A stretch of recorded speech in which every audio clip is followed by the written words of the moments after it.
All right, I think we are good to go. Happy Tuesday, everybody. Praise be the spiral. Hope you're doing well.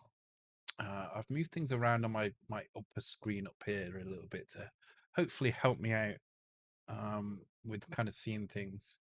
Uh, Stream points redeemed. Oh no, all right, I've done that now. Yeah, that is fixed now. Thank you very much, Amok, for the bits. Cheers.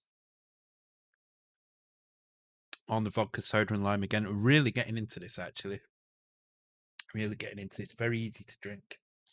Low calories as well, so it's not going to make me fat. It's pretty good. Oh, you earned a new badge. What's that about? Awesome. Congratulations. Yeah, so today we're gonna look at raster rewrite buffer stuff. I have done a short video about this on YouTube, but I only really touched on kind of the capabilities rather than kind of going into extreme detail about how to use it. So, how's my hand? My hand is all right. I mean, it's still a little bit sore on the side here, but I checked again today where I'd drawn the circle around the bruising, and it didn't seem any more sore than it would any more swollen than it was yesterday. So that's good. Thank you for the bits as well. Monsters go boom. Cheers. I hope somebody else is drinking and it's not just me. Oh, Home Alone background. Actually, it kind of, some of these backgrounds don't quite work now because of my position. So I was originally in the middle here. So uh, it's 4:40 p.m. No booze yet. Well, for me, too much sugar in my blood. So I did write a little sample here just to make things go a little bit easier for me as we go. And just before the stream, you'll see it's a couple of minutes work at the most, but just so that I kind of can hit the floor running. Vodka tonight, yes, vodka tonight, vodka and lime. So I've got this nice soda. It's like a low calorie soda water with lime. Um, and then just vodka. So it works out about for a whole glass like this about 70 calories, not a lot at all, which is good. And I think it's having an effect. I'm losing a little bit of weight, so that's good. Yes, let's give you all 10k. So the other thing I've done as well tonight is I've added some new backgrounds, and I've added things in groups of series now. So you've discovered one of the series already. I've filled that one in so that it's I had something to begin with, which was the noble gases. And I will accept backgrounds from people, but here's the rule. From now on, if you send me backgrounds that aren't to do with your own name, so that aren't your own, like Andy has the doggo, his doggo looking up at the camera. If you send me something like that, it has to be a group of pictures. So it has to be like noble gases, six pictures, one for each of the things in the group. You have to tell me what the group is. It needs to be a complete group as well. So make sure you're not just giving me two pictures that belong to a group and not giving me the rest of the group. And then the other rule is when you send me those backgrounds, they're not for you. They're not for you to guess. You have to let other people guess them. Otherwise, it's kind of pointless having them in the groups. Then, so the idea is if something shows up and it's in a group, then it will say that it belongs to a group, and it'll tell you how many have been discovered in that group. Does that mean you could do like 5 movies? You could do 5 movies, as long as they all had something in common. So maybe they're the movies that I don't know, movies directed by Guy Ritchie, for instance, might be a category. So you could put all those into one. Um, um, yeah, but just be prepared for some scrutiny on them as well. So, but like I say, try and leave them for other people to discover. And the idea is there'll be no notification of what the topic of the group is. There'll just be if an image belongs to a group, it will say that it belongs to a group, which number group it belongs to. So you'll know, this is group A, but there'll be no title for that group. So you'll have to work out what the connection is. So for instance, if a film comes up, you need to work out why is that film part of a group? Is it the director? Is it the actor? Is it the year? It could be like top 10 movies, top 10 box office movies of 1989 sort of thing.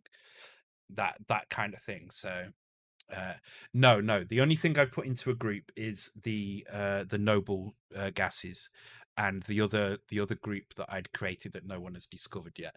Um, that's not to say that existing images can't belong to a group. They can. So, for instance, there is one image that already existed when I was adding a group in today for this particular item. So I've just added to this group. It just means it is part of this group now. Um, and I may in future. It's a very easy task for me to make things belong to multiple groups as well, but I need to try and avoid that where possible.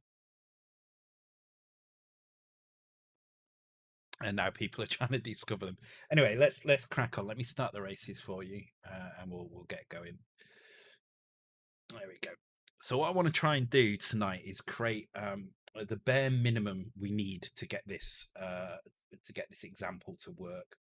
Um, so what I want to do, because I don't know if you saw, I did briefly see it actually before the stream. Um, there's a new repo that the Mega65 guys have created, um, which is for putting examples in. So I'm going to try and every now and again, maybe once every 2 weeks or so, create. God, it's repeating on me that stuff. Every 2 weeks or so is create an example piece of code that we can drop into that directory. Um, we'll try and make it as flexible as possible. In terms of well, sorry, not flexible. To make it as obvious as possible when people read it. So I want people to read it and understand the comments. We will include these macros, but I will include these as part of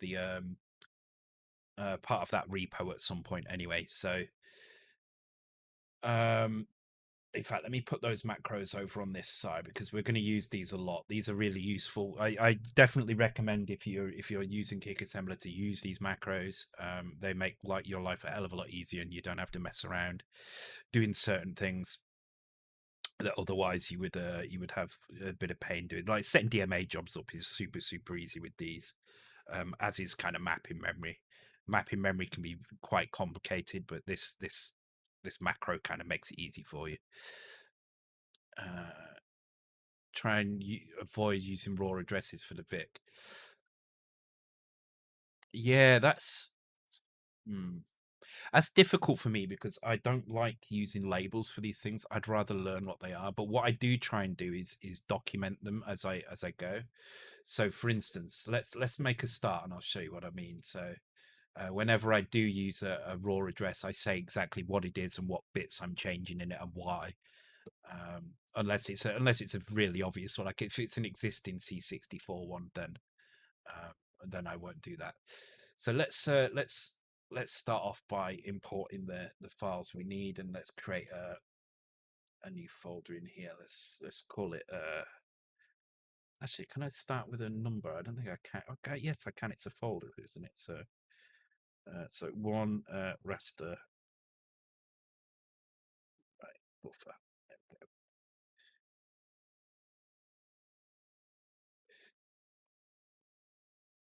Yeah, it's a tricky one that because I know a lot of people do prefer to use labels for these things, but I really don't. I hate using labels for them because my problem with using labels for them is it stops you kind of recognizing them when say you want to do some disassembly or something like that. It stops you recognizing those addresses because now you haven't got the labels anymore. So and it means like if you want to write something quickly, um if you don't know if you don't know the addresses, it becomes a bit difficult to kind of just quickly throw something together in a matter of seconds, because now you've also got to import the labels, or you've got to go and look them up. And while I still have to look things up, I do prefer trying to learn them all. So, but we'll see how this goes. We'll see how it goes. Maybe we can create maybe we can create something. I'm not sure how, but I'll try to think anyway. I'll have a think about it. But for now, let's do this. So we're just going to import the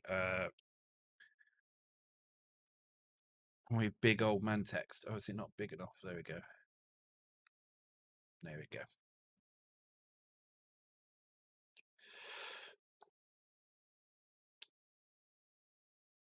Yeah, I definitely agree. When it doesn't have comments, it's an absolute pain in the ass. And I do think whenever you do anything with raw addresses that isn't entirely obvious. So if it's something like for instance, let's start this and I'll show you what I mean. So I'm just going to copy some bits from up here because it's just easier. So this is one of the macros. This is a basic upstart macro. This is the same as basic upstart 2, except it points to except it creates a Mega65 boot up code. You can see it here. Actually, it creates the address, but it adds a bank 0 in there as well. So, for instance, one of the things I wouldn't bother putting anything in for is oops.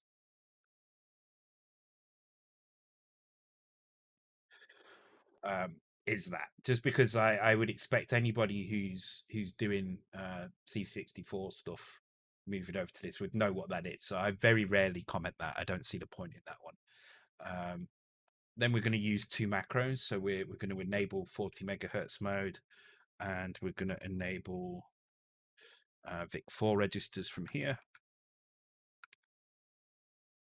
So this is going to turn the CPU on to 40 megahertz. It's also going to make sure that the VIC4 registers are available to use. Otherwise, you start in VIC. Actually, I think you start in VIC2 mode. I don't even think you start in VIC3 mode. I don't know because I always turn these on and then continue from here. So the next thing I do is this. I disable the CIAs. Again, I don't really add much to the documentation other than that's what this piece of code is doing. Again, it's fairly common C64 code, so people will know what this means.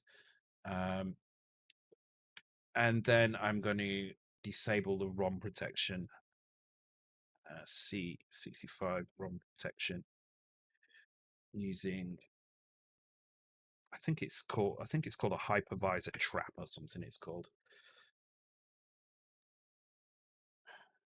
I'm terrible with the names of things. I don't know why it's this number, but what I will put is C Mega65 manual, because it does explain how to do that in the Mega65 manual, and this is exactly what it tells you to do, these 3 lines of code. And then we disable IRQ interrupts, because C65 uses raster interrupts.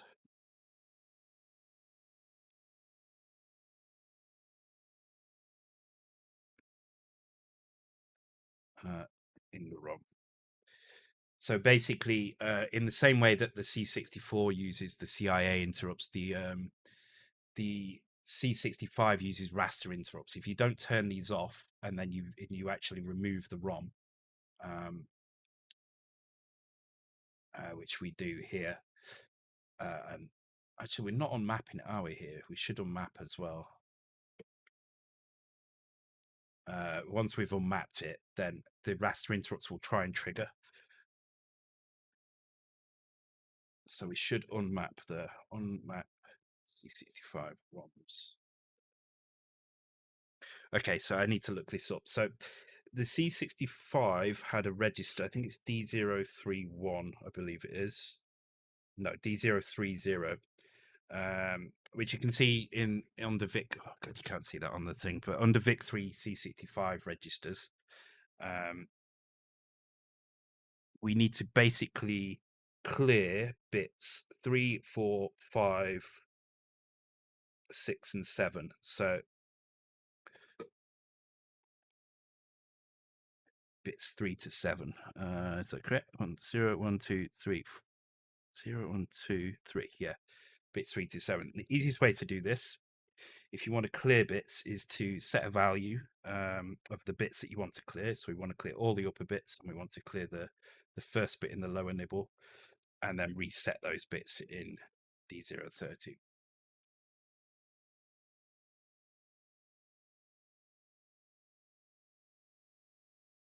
Yeah, it's when folks are messing with timers and don't. Yeah, timers. Yeah, absolutely. You would document the hell out of that. Hey, Deft. Hope you're doing well. Yeah, that it does bug me that as well. The one of the worst culprits for that is you go onto Codebase and you look for some technique or something, and then it will say, "Oh, this is how you do this technique," and it's just a block of code with no explanation whatsoever. There's like maybe a paragraph at the top that says this works by doing this, but none of the code is step by step explained. So you end up it's actually more difficult to try and work it out from that than it is to just experiment yourself. Um, so many times I've gone and looked at code base and just been lost because of the way they do those things. So okay, so that's our basic kind of memory setup. Basically, we're turning the areas of memory we're not interested in off, um, and we're basically setting up the memory ready to be used by whatever we're doing. So at this point, we can um, clear our interrupt. We've turned off our interrupts here. We've turned off our CA interrupts here. We've disabled the ROM protection. Not that this really matters for this, but I would suggest just get into the habit of doing this. Same way you get into the habit of doing this on the C64 and open up as much memory as possible. Just get into the habit of disabling this so that you can immediately use it, and then you're not going to have any problems at a later date. Then there we go.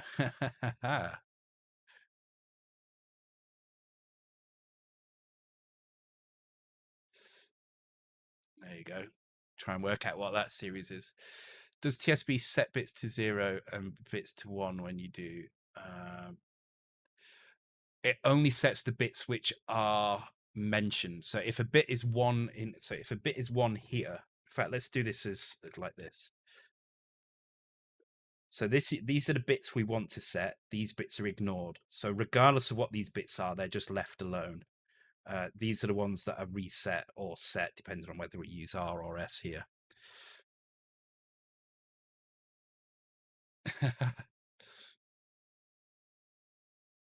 Barber films.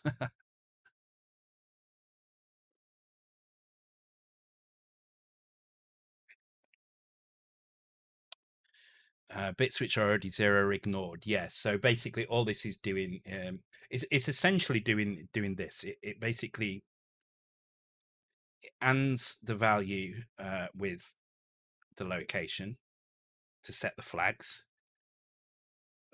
Pushes the flags onto the stack. This is equivalent of what it's doing. It's not quite exactly what it's doing. Um, and then it takes this value again. And in the case of setting the bits, it would be or in it with D030 like that, and then retrieving the result of this AND here.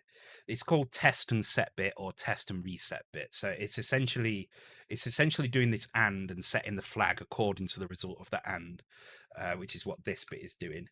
And then it's either setting these bits or resetting these bits. So it's either setting them or clearing them. But the great thing about it is you don't need to do that horrible kind of inverse thing you have to do with an AND. So um, it's handy to use this. It's quicker, and it does a test as well. Not that I've found a use for the test yet, but I'm sure there will be um, some reason for it.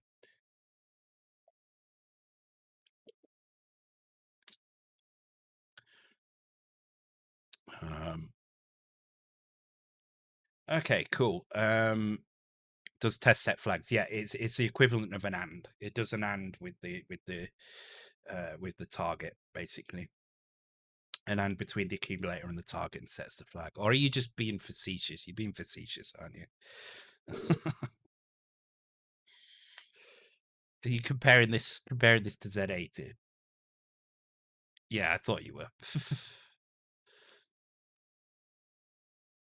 Okay, I think you've worked out what that series is then. Damn it, you got that really quick. Like that was I literally put that in thinking no one's gonna get this that quickly. But you bloody well did. All right. So what do you think it is? What do you think the thing is? Oh, you've already said it. Okay. Okay.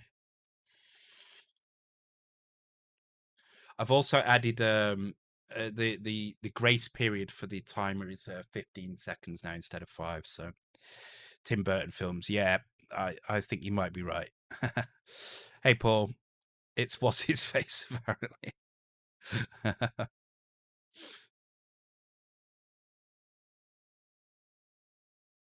Oh yeah, Five Sprites was his face, the directory dude. Okay, so there we go. We've got the memory set up. We've got the basic setup. So now we're going to do the raster rewrite buffer stuff. So this is really simple. We've not even touched on the raster rewrite buffer. So let me just put a loop in here that we're just going to jump to, so we can repeat. And let me turn the picture in picture on, and let me move this over to here so you can actually see that code as I write it. There we go. So you'll see this does nothing. This literally just oh, I need to set my make file. Copy that into, oh, I put an example make file in here. So I just need to duplicate it. So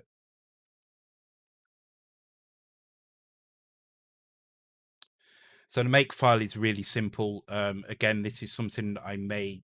Well, I'll include it with the examples, but I am going to push this examples. In fact, let me put the macros in there as well, because this I am going to put this folder into the into the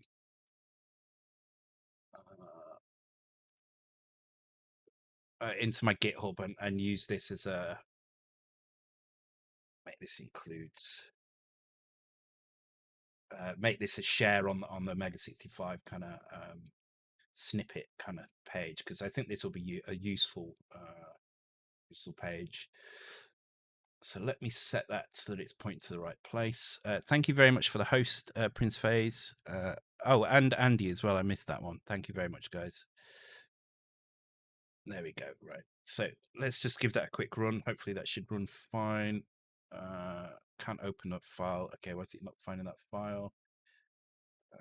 Let's have a look. Examples. Oh, they called it includes instead of include. There we go.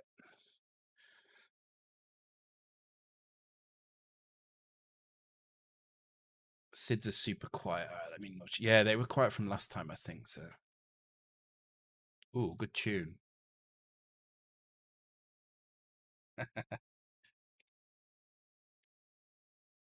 Thanks for the resub, Sean. Appreciated. Yeah, as I say, I do try and go through the logs. Sometimes there's a lot of, you guys do spam a lot with the background, so sometimes I don't always have chance to do them all, but I do try and go through them after each stream. What I do is I look, and if I've not got time to do them all, I'll just pick 10 or 20 or something, add those, and then delete the logs, and we'll try again next time. So do keep trying. Eventually your things will appear if you request them enough. I think you deleted a 0 at the end of line 33. Let me check. I did. You are correct. Yeah.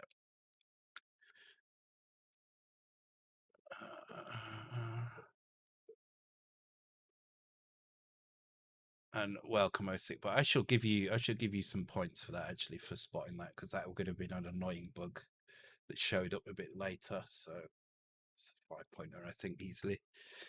Yeah, already done it. Already done it. Don't worry. Don't worry.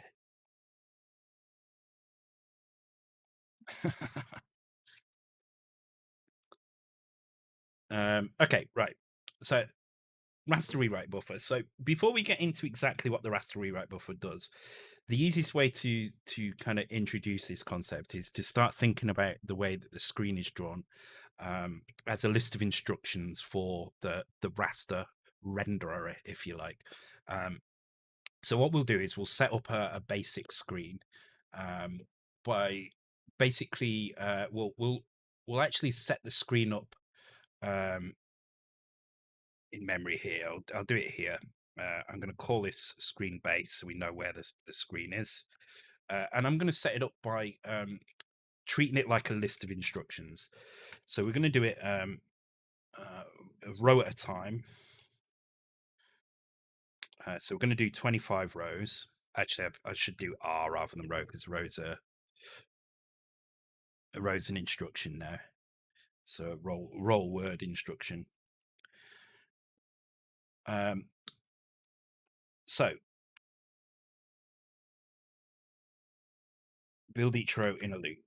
So I mean, you wouldn't normally build it like this, but this is to kind of demonstrate the technique here, right? So what we're going to do is we're going to fill the screen just with the characters from 0 to 40. That's all we're going to do straight away, and I'm going to progress through this a step at a time. So in order to make this work, we need to relocate the screen. So the easiest way to do that, or the way to do that, should I say, is to set the values in D060 onwards. So relocate screen RAM using D060 to D063. And this is quite easy because we're using the lower 64 kilobytes of memory. It's pretty easy to just use the D060 and D061 to do this. So we're used to seeing this quite easily. And then just to make sure we're consistent, let's just clear the top two bytes as well. So this is a 32 byte number, which actually points to anywhere in. It turns out it's not 32 bytes, but it's pointing to an area up to 384 kilobytes, which is, I don't know how many bits that is. 16, not that many actually. It's like 18 bits. No, 19 bits. Um, but the point is we can relocate, and this is what we need to set to relocate it. So we're going to do that, and that's now going to point to here. So if we run this again, what we should see is now we've set the screen up, and I'll explain a little bit about how to think about the way that the screen renders to help you with the raster rewrite. Okay, so you can see it has actually filled the screen, but it's also, there's some junk at the bottom of the screen. So what we first, before we continue any further, what I'm going to do is we're going to reduce it to 40 columns as well. And that's nice and easy to do. Let me find the thing to do that. There we go. So in order to do that, basically we need to clear bit 7 in the following address. So, oops.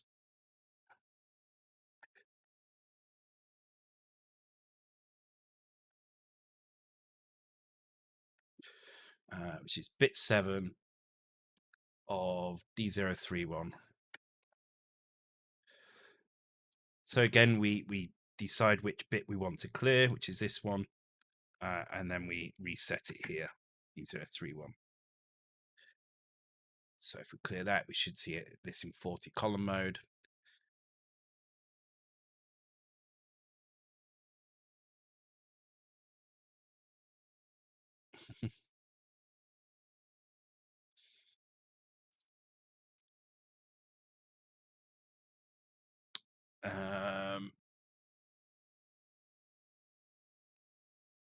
Okay, so the reason we're not seeing the correct characters moving across the screen now is because we've set this after we've set the screen base. It's best to set all these things first and then set the screen base at the end. Thank you very much for the follow, Del01. Appreciated. Welcome to the stream. Hope you're doing well. So yeah, I tend to do anything that sets the dimensions of the screen. So whether it be 40 columns, whether it be how many characters or what your logical width is, things like that, I will do before I relocate the screen. Then when you relocate the screen, it relocates and it knows how to set it up. So by moving that there, we should hopefully see the correct values in the screen.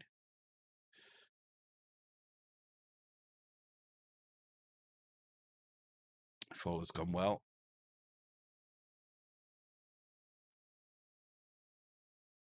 There we go.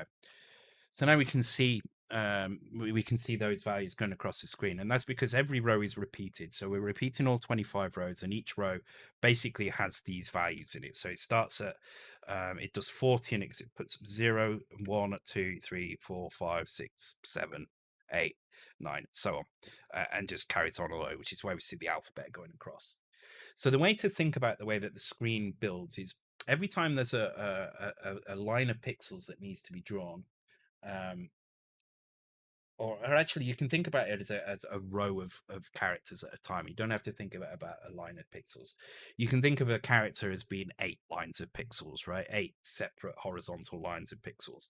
But every time it goes to draw one of these rows, what it does is it first of all, it looks at all the data that belongs to that row. So it looks at this row and it goes, okay, these are the things I need to draw.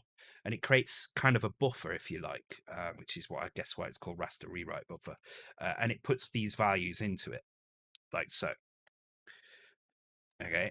And it goes all the way along, and it's basically this. So then when it draws the do not change the background. Do you like that background?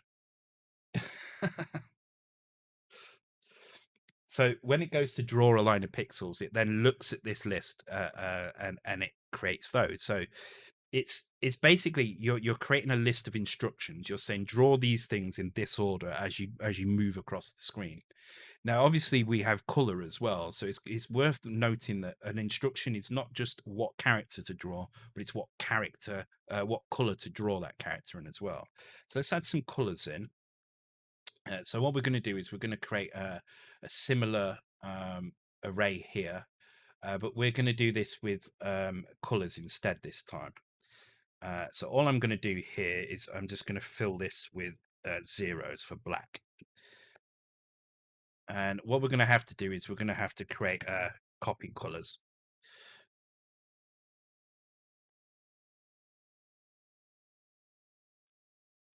Like so. There we go. Oh, wow.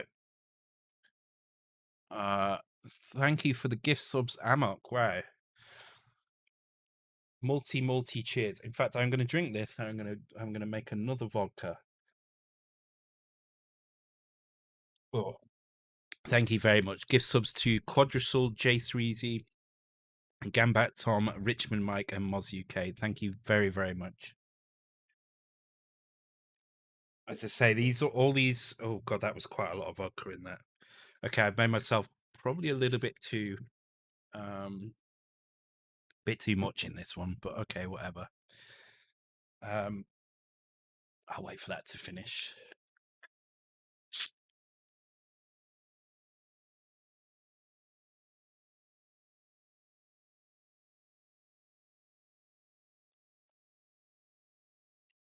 Yeah, it'd be good to know actually what can go wrong. The only thing that scares me is spilling it into my keyboard. Stein PhD, thank you very much for the follow. Cheers. And once again, thank you, Amok, for the gift subs. Very generous indeed. It all goes towards the I haven't actually got it because I've already posted it out to a Dockster, but it all goes towards the Nexus boards each month, which is really cool. It allows us to get more and more developers working on the Mega65, and in fact, Amok has joined the ranks as well himself by purchasing a board, and he's gonna. I believe you're going to be helping out with Xemu and that, as well as kind of doing your own stuff. Really looking forward to seeing what you do actually, Amok, because I like your games entries that you've done so far. So it'd be good to see what you do with the real hardware. Look forward to it. Okay, so yeah, we're going to copy the colors because I don't want to. I don't want to just copy directly into. It's all right for screen RAM. Whoops. Uh, Poll up. Oh, okay, cool. Where is the poll? Excellent. Okay.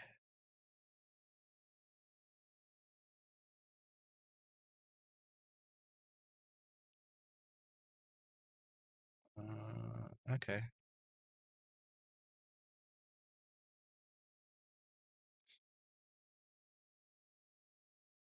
Yeah, so we're not going to copy directly into color RAM at the beginning like we do with Screenbase. We're going to use the DMA to do this. But the DMA is pretty simple to do, especially if you use the macros that I've created. So we'll create a DMA job like so. We'll call it just job in here. RTS, because we're scoped here, we can just use the word job all the time whenever we do these DMA copies, and it's fine.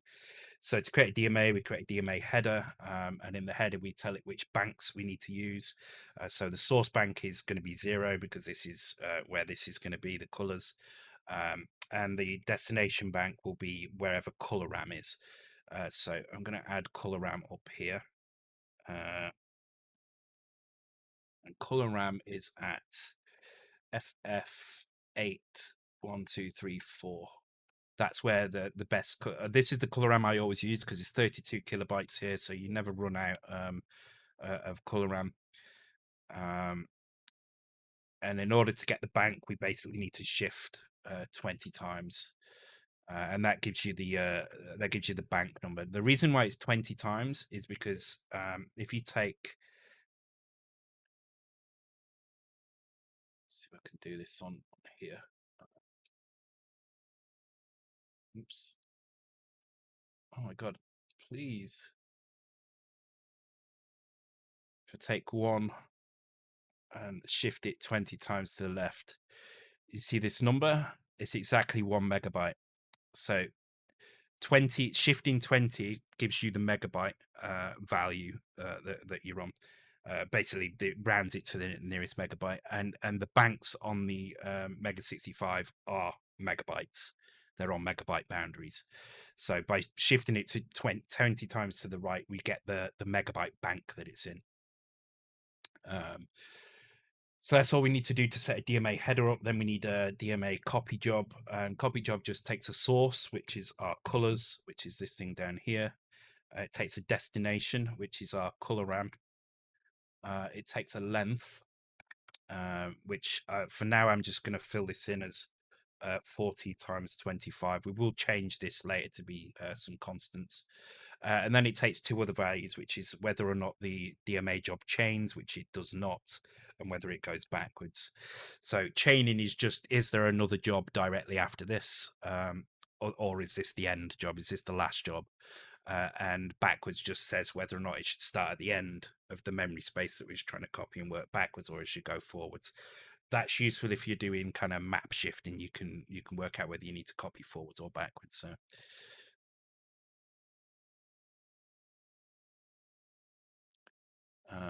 make quiz 3 4 no, yeah, the thing is, with these polls is they always underrepresent how many people enter. We had quite a lot of people enter last time, and I think the first poll was only like 5 or so people, but I think when it came to it there was about 10 or 15 entered in the end. There's always people that aren't here that only catch the stream on VODs, or uh, don't make it to every stream, only come on Saturdays or only come on Thursdays or whatever like that, who still enter. So um it's always underrepresented. Yeah, exactly. Old school code is probably going to be in there. Yeah, I think there'll be a few, but from statistical that's a good point actually. Oh god, don't talk statistics to me. Oh, I got out of all of that. I don't have to do that anymore.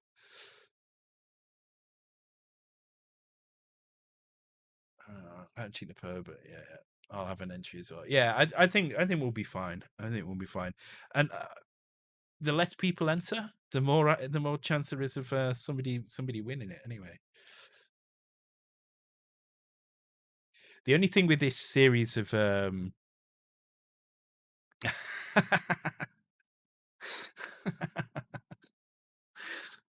I like that. Uh, that's kind of a geeky joke, but I like it.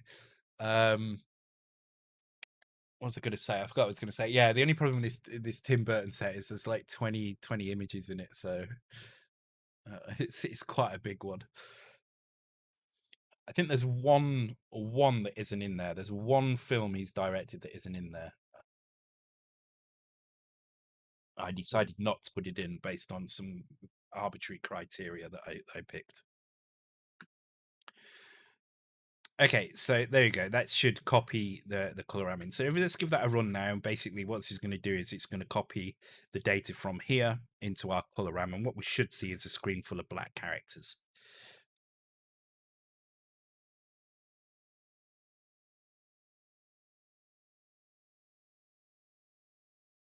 If all goes well. There we go. Cool. So you can again think of this as a list of instructions. So I'm building my render buffer. This is my render buffer here. And what I want to do is I want to decide what I'm going to draw on the next 8 pixel lines. So the next row of characters, what do I need to draw? So I look in here, I go, okay, the first character is 0 in black, because this is in black here. And then I get the next one, I go, okay, it's 1 in black. And it's just a list of instructions on how to build this this render buffer, right? And that's that's kind of basically the easiest way to think about how the rendering works, and you'll see why that's important to think about it that way in a short while, because of how this is going to work. The other thing to note as well is not only does the render buffer uh, do this, it also goes okay, X position equals 0, chart equals 0, color equals black. So it's kind of getting a few different things here. So it's saying at position 0 on the screen, at pixel position 0 on the screen, draw characters 0 in color black. And then on the next line, it's because it's the next character, it advances by 8, and then it draws the next one, and then it advances by 8 again and draws the next one, and so on and so on. And so you can see when it goes to draw, it knows exactly what's going to go on every line. So when it's working out what the list of pixels is going to look like, it knows exactly what the list of pixels is going to be based on these things here. And they're done way ahead of time. So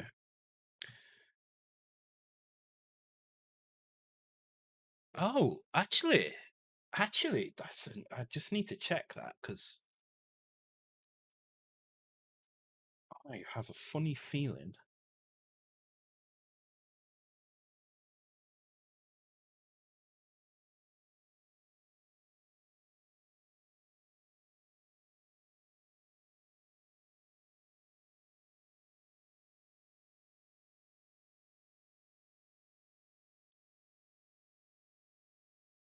I have a funny feeling I haven't put that one in.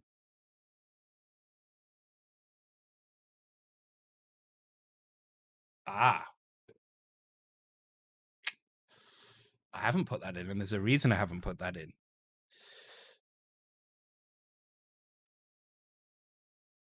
There's a reason I haven't put that in.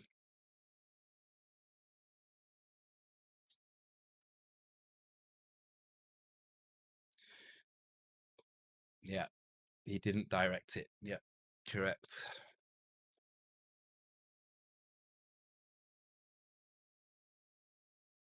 Okay, so that's how to think about how the renderer is going about rendering these things. So let's knock this up another notch now, and let's start doing things in a little bit more of of a kind of well, more kind of advanced way. So the next thing we're going to do is we're going to turn on 16-bit character indexes. So what that's going to do is it's going to mean that every character we draw on the screen is going to actually be 2 bytes instead of one. Which is going to allow a value from 0 to 65,535 rather than from 0 to 255. So let me grab my example code so I can remember exactly what I'm doing here.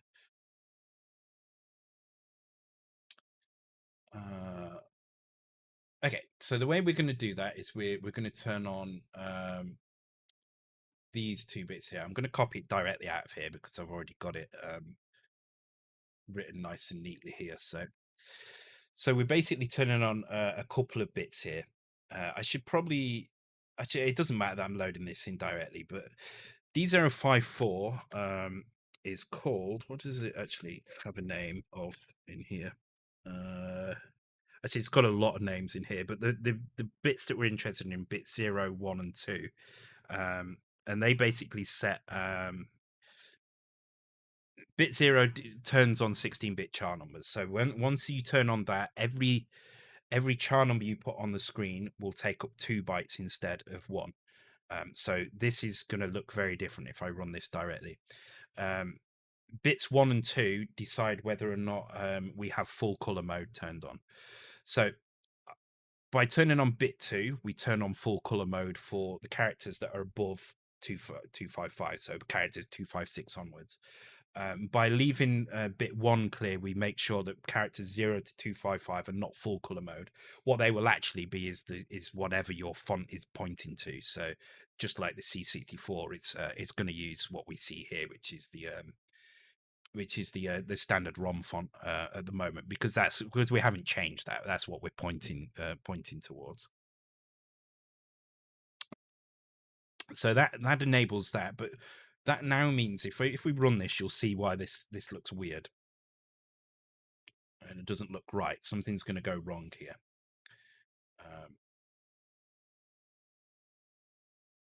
It's been a failure somewhere. 89. What have I done wrong here? Oh, because I've got these in here. Okay, I'm going to leave these in because these are useful to explain kind of how the render buffer works.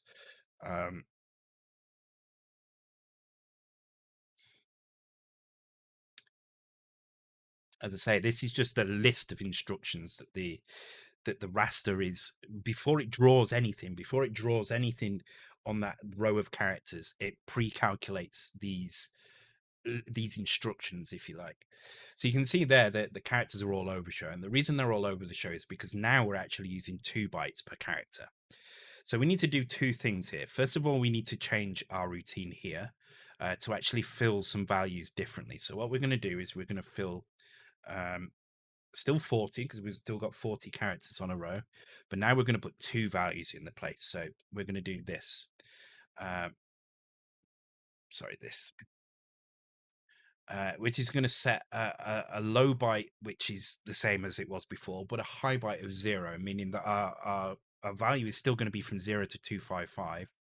But now we're using 16-bit values. We need to have that MSB of 0, otherwise it's not going to fill in. But now this also means now that we've got twice as many bytes taken up here. So this is using twice as many bytes. So it also means in the color RAM, we also need to use 2 bytes for every location. So let's give that a run.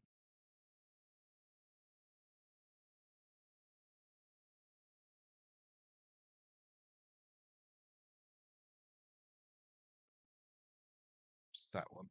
Oh, Frankenweenie. Yeah, the original Frankenweenie as well.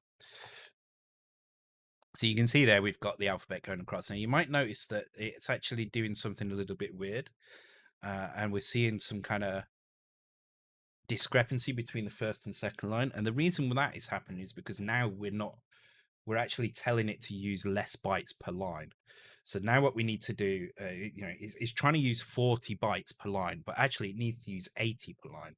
So we need to tell it to do that. So that's done by setting D058 and D059, which we shall do. We should do that.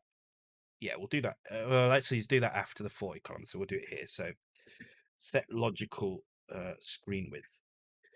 So what do I mean by logical screen width? So if the screen is 40 characters wide, that's its physical character size, but its logical size is actually 80 bytes in this case. Its logical size is 80 because we're using 2 bytes per character. So your logical screen width is the number of bytes per character times by the number of characters per row. Um, so in other words, bytes per screen row. Now this can be a 16-bit file. I think it can be 16-bit file. Let me just check. I know it's yeah, it can be 16-bit value.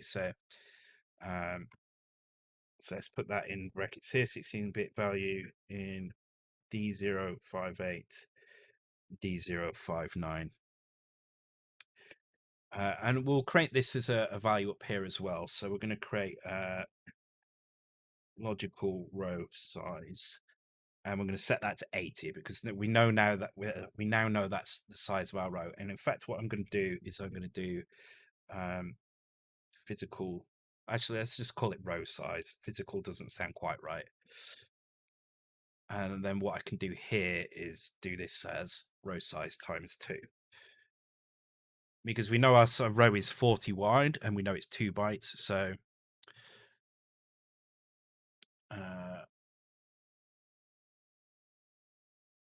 wouldn't logical be 40 characters? I don't know, actually. I think it's just called logical. I don't know. I don't know. I have to keep calling it logical row size, but wouldn't logical be 40 characters, 80 bytes? Logically.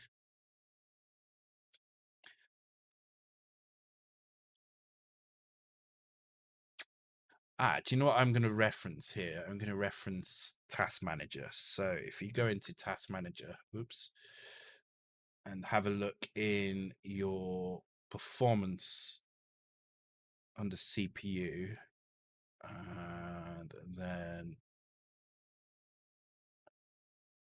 yeah, so I've got 32 logical processors, but only 16 cores. So logical is the total number that's been used, whereas yeah, so I think logical is right. You call it row step size internally. Okay.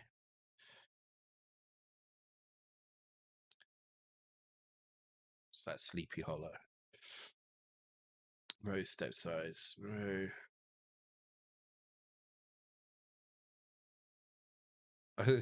No, I'm referencing Windows because that's just how I see the word logical, I guess.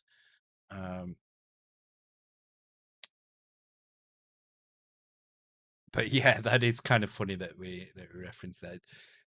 And Andy, shut up. You're not allowed to point arrows up at the screen there. Logical in this scene, yeah, sense means not physical. Yeah, I get that again. That's why I keep calling it physical row size here. Anyway, terminology aside, it doesn't really matter. I kind of explain what I mean by it down here anyway.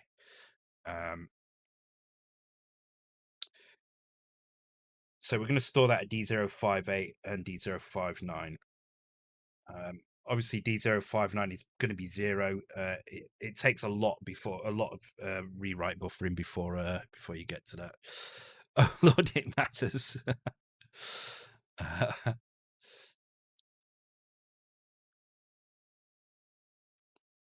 And just so we can be absolutely certain that this is working correctly, we're going to grab our row size and we're going to store that at D05E. And I'm going to be annoying and call this physical here. Set physical. No, set number of chars per row. Set logical row width here, not screen width.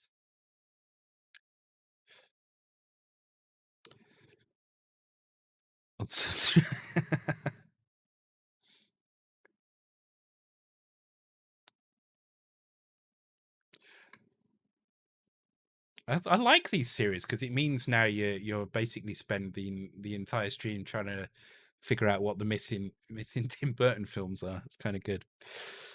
Okay, so let's give that a run now, and hopefully, what we should see is that these rows now kind of match up properly.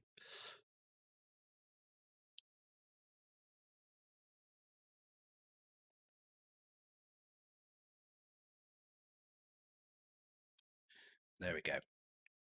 So obviously the rows are matching up, but now we've got a discrepancy in the colors, and the reason we've got that discrepancy is just because of this here, this number.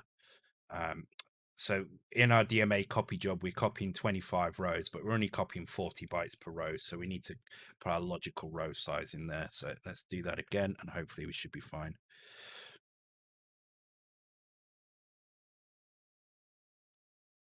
So it's also a battle of who's got the least lag, isn't it? There we go. So now we've got a screen full of characters that obey these kind of instructions that we're being told, and that's basically how we set the screen up ready to do raster rewrite buffer. Um, I don't think there's anything else I particularly need to do at the moment. I don't particularly need no. I don't need hot registers. I don't need to turn double buffering on yet. Um, but I will try and show why the double buffering is needed at some point. Uh, but for now, I'm not gonna put it on. Okay, so how do we use the raster rewrite buffer? What is it used for? So one of the great things about it is it allows you to superimpose. Its task really is to superimpose multiple layers of characters on top of each other's. So say you've got a game where you're scrolling a map around, and you've got a scrolling map and you want to display uh, a text HUD over the top of that. Traditionally, what you would have to do with a C64 is you would have to either have the HUD completely opaque so that that you don't draw any kind of scrolling background on there, and use a split to stop it kind of scrolling the HUD as well, or you would use a sprite layer, which is kind of limiting because you've only got 8 sprites wide, which is 192 pixels, which is not really enough to fill a 320 pixel wide screen. So what the raster rewrite buffer allows you to do is it allows you to change these instructions down here. So you imagine these go all the way along um, until you get to the end of the screen, which would be xpos equals 312. Char in this case would be 39. Color equals black. What the raster rewrite buffer lets you do is at any point in here you can change uh, the order not the order, but you can change the xpos of anything at this point. So I can say, okay, once I've drawn on this entire screen, what I want to do is I want to reset the xpos to 100, so somewhere in the middle of this lot. So let me just put by using what's called a go to x token. I'll show you how that works in a minute. But what go to x lets you do is it lets you basically change the xpos here, and then it will just read whatever characters it finds. So let's say we're going to put let's go ahead and try and draw I saw character 160. So that's the reverse square that you guys are making the characters out of in the in the May challenge, and we'll do a color of yellow this time. So what would this look like on the screen? Well, what this is going to do, this is going to basically once it's generating the buffer to draw, it's going to draw all the characters the same as you can see on the screen there. But then what it's going to do when it gets to this go to x token, it's going to go, okay, I'm not finished yet. What I need to do is I need to go back. I need to go back to position 100, which isn't even on an 8 pixel boundary, right? This is on it's halfway across a character. So this is 16 and a half characters across. So 16 and a half characters across, which is going to be it's going to be what somewhere around the P or the Q. I can't remember exactly. can't calculate in my head, but it's going to be around about the P or the Q. It's going to draw the character uh, of a square, a filled in square in yellow, which is really cool because that means we can actually very easily, just by changing this value here, we can move this square anywhere along this row very easily and composite it over the top just by adjusting this value here. So let's have a look how we go about doing that. So what we're going to do is we're going to create for each row, we're going to create a new go to X token. So if you look in the manual, find where it is. I've got quite an old version of the manual, so I guarantee this won't be the same in your version if you've got one there. You'll see it says coloram byte 0 bit 4. If we turn that on, it turns on go to X. Allows repositioning of characters along a raster via the raster rewrite buffer. Okay, where's the go to X value? I forgot where the go to X value is now. That sets the value. What's the actual? Cannot remember for the life of me where the value is, but coloram byte 0 bit 4. So what we're going to do is in here at the very end here on coloram byte 0 bit 4. So we are going to, this is the next color in the row. So this is this one here. And the reason it does this is because we're setting these values that are in this table here. So the color normally is 0 0, like so, right? But what we want to do is we want to change that. So we want to change coloram byte 0 bit 4. So it's this one here. And that would be changing it to 1 0 like that. And that's basically going to say send the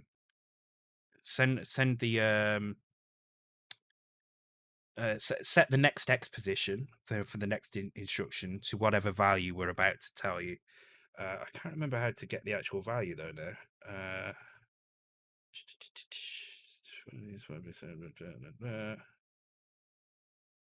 Oh my god, where is that value set? Okay, I need to have a look. I need to have a look at my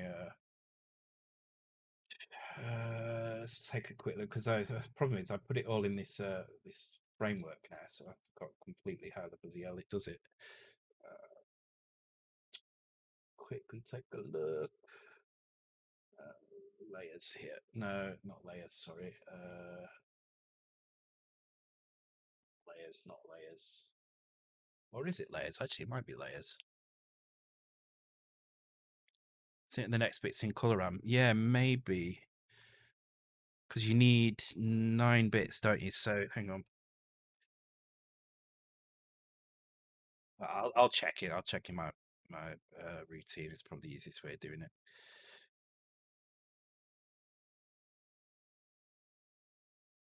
Go to X. Here we go.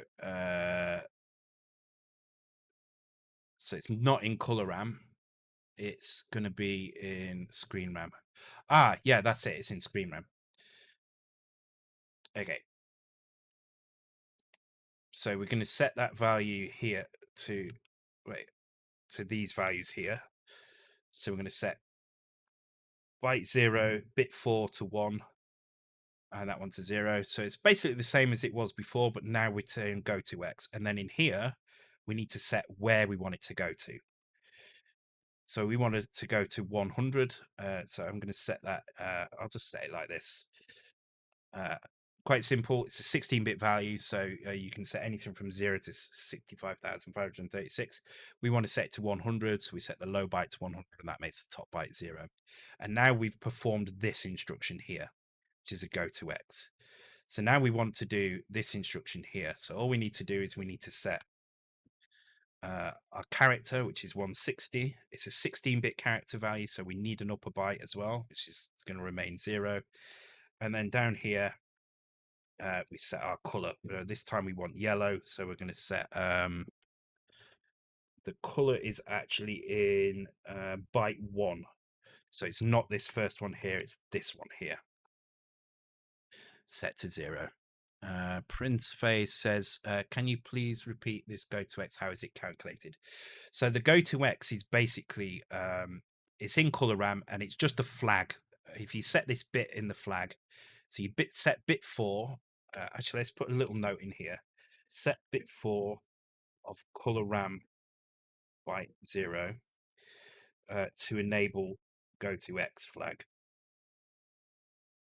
And then that means if it sees that in the color RAM, it's not going to draw anything for these 2 bytes. Normally it would draw a character in a particular color, but it's not going to draw anything. Instead, what it's going to do is it's going to look in screen RAM and it's going to say, uh, because go to X flag set in color RAM, set X position to 100. So it's actually going to use the value in the screen RAM as a location to jump to. So it's going to go through all these. It's going to go through all these instructions as I say. It's going through all 40 of these instructions, just like this. Xpos 0, Xpos 8, incrementing the Xpos as we go on and on and on. It may help to highlight the color RAM and char RAM relationship. Yeah, it doesn't draw. In fact, I'm going to put here no draw. Instead, set. I mean, it's wrapped all the way over here. Let me put that. There we go. So as I say, every instruction that it draws on every character it draws on the screen can be seen as a set of instructions. An instruction that comes from the color RAM and the screen RAM. So first of all, it looks at the color RAM and says, is there anything special I need to do here? Otherwise, just grab the color. The color happens to be in 16-bit mode, the upper byte here, the lower nibble of the upper byte,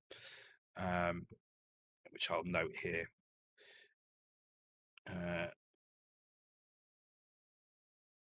Standard 16 colors are in bits 0 to 3 of byte 1 in 16-bit char mode. Again, this is documented in the manual. So, however, if it does get to an instruction like this and it has this flag set, so this is the go to X flag, again documented in the manual. Bit 4 of color RAM byte 0 enables the go to X flag.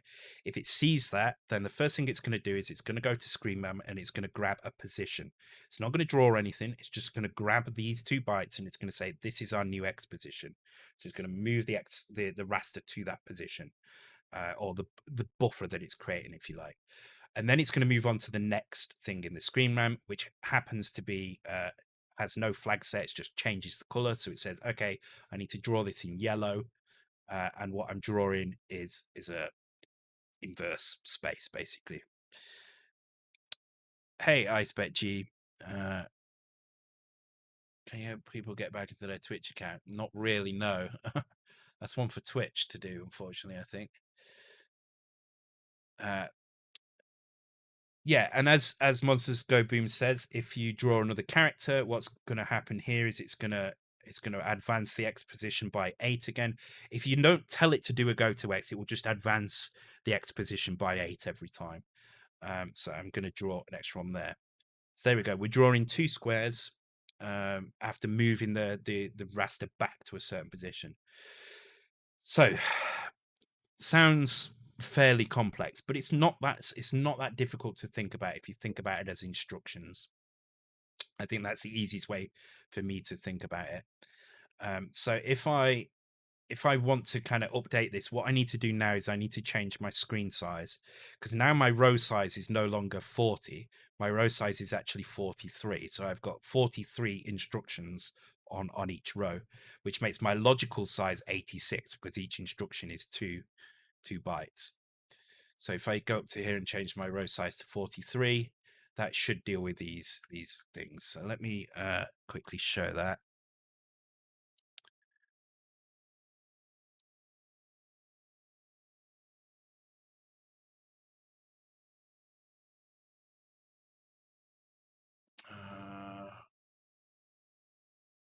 There we go. So you'll notice that what it's doing is it is drawing that that character across the screen. It's actually nowhere near where I thought it was. I was way off. 8, 9, 10, 11, 12. Oh yeah, it's 12, not 16 characters. My multiplication is wrong, but you can. It's in the right place. But it's now drawing these two reverse spaces here. But then you'll notice it's not drawing anything else after it. And the reason it's not drawing anything else after it is because what it does is when it goes to draw these lines, it draws up until the very last position. So in our case, our last position is 108. This is a single character, which is 8 wide. So it's actually drawing up to the position 116. So it draws everything from 0 to 116, and then it stops. And you'll notice if I just change this value here, so now instead of just being 100 across, if I take the row number, well, I take 50 and add the row number times 4, for instance, this is going to advance each row slightly differently. So the first row will be at 50, the next row will be at 54, and so on. And you'll be able to see that it does indeed draw a few extra on each row. Let me change this here to 50 plus r times 4.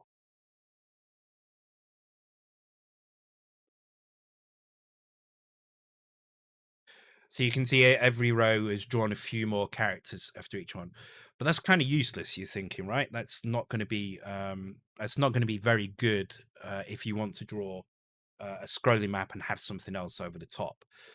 So what I do anyway, I think this is probably the right way to do it. Is I have one more go to X. So what I do is I just say, okay, let me copy this here and put this at the end. Oops. I'll put a little note in front of this to say why. Final go to X to ensure whole row is drawn. And so we need another byte up here to match it. And all I do with this one is I just set this to be 320, which is 64 in here and then 1 in here.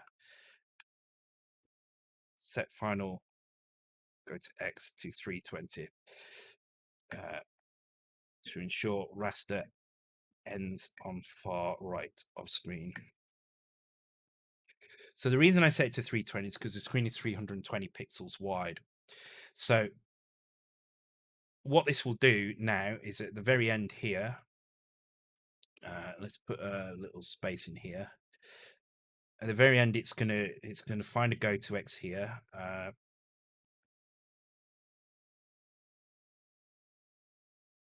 This is gonna be 50. Let's just put new X position because it's just an example of one particular row.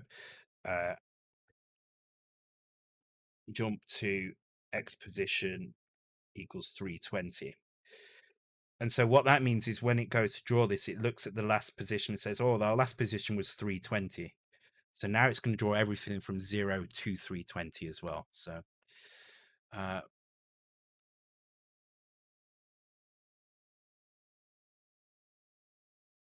let's see if I get a simple example of where I can post it for sure. Yeah, I will post this code in the repo when I'm done. I'll try and leave as much of this in place as possible.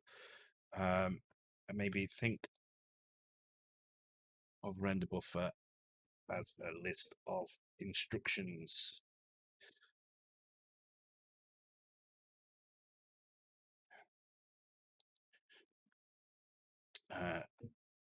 Where each screen location and color RAM location defines the instruction. X plus incrementing by 8 after each char. Unless I go to X has relocated it. There we go. That kind of explains it, I think, quite well. Per line, yeah, I think you're right there.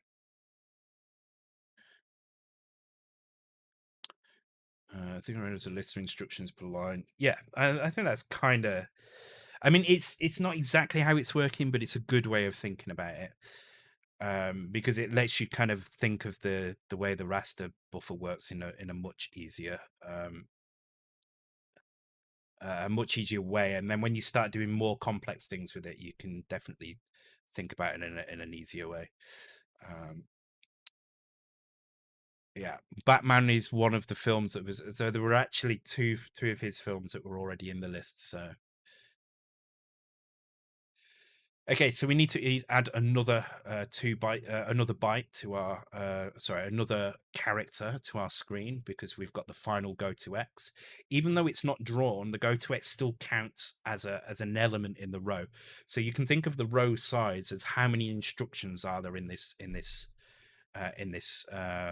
on every row, and you can see we've got 40 instructions that just draw the base screen. Then we've got 4 additional instructions here as well. Uh, Yeah, think of it that yeah. So and that's the way to think about it. If you, for the most part, in full color mode, you will want color RAM to be set to 00 in all cases.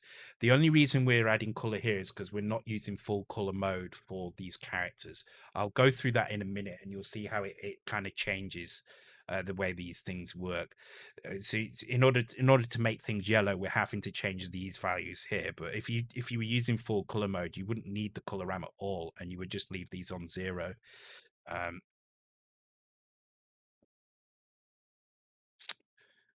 okay, so let's give that a run now, and hopefully, what you'll see is by adding a final go to X instruction on the end, the line draws all the way to the end this time.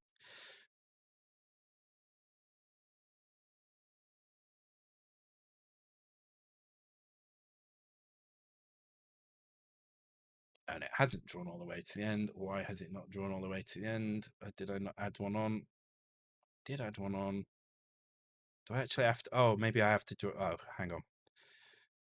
I think I have to actually draw something as well. It doesn't really matter what I draw here because you're not going to see it.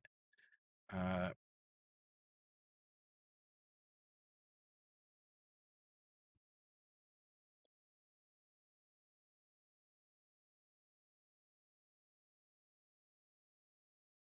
but you just need to draw something, otherwise it doesn't know, because when it does this work out where the end is, it has to actually look for a drawn character, I believe. So in this case, even though we're drawing what is an ampersand, not an ampersand, an at symbol in black, it's being drawn at position 320, so you're not going to see it. So as soon as there's a new instruction which states at pixel X change the color and the char, then all the remaining chars are ignored. Uh,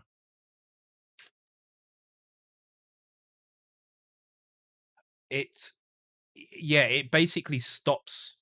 The render buffer stops when it reaches the end of whatever this is. So you can imagine it's looking at the very last instruction and saying, okay, this line actually ends at this position.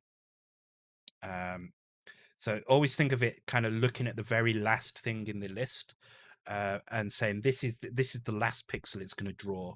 So even if you draw a full screen like this, but then you do a go to X and you jump to this position without putting those extra commands on the end, it's only going to draw up to this position plus the 8 that the width is, so actually draw up to 116. So you have to have this extra go to X on the end so that it will draw all the way to the end of the row. So I do need to change the row size again because I've added another instruction in. So we've got 5 instructions on top of our 40, and draw that.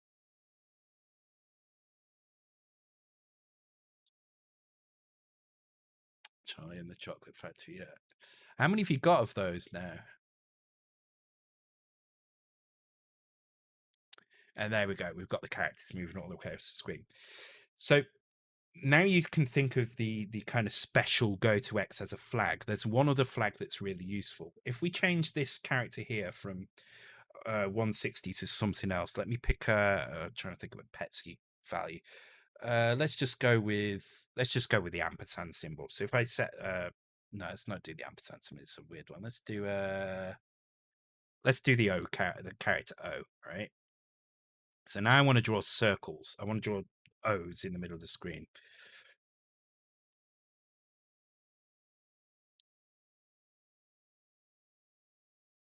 Yeah, this anytime that go to X is set, it doesn't draw anything. It takes whatever the screen RAM is and whatever the color RAM is.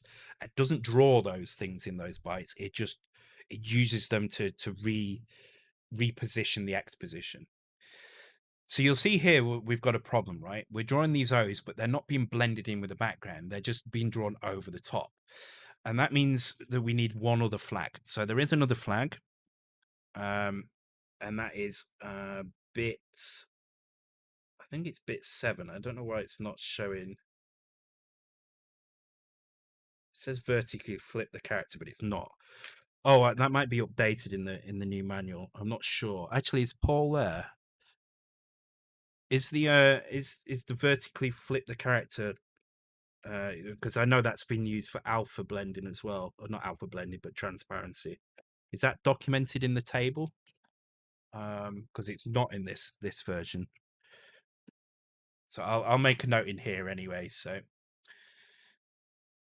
what we can do when we go to draw things is we can also set. Let's put this just above it here.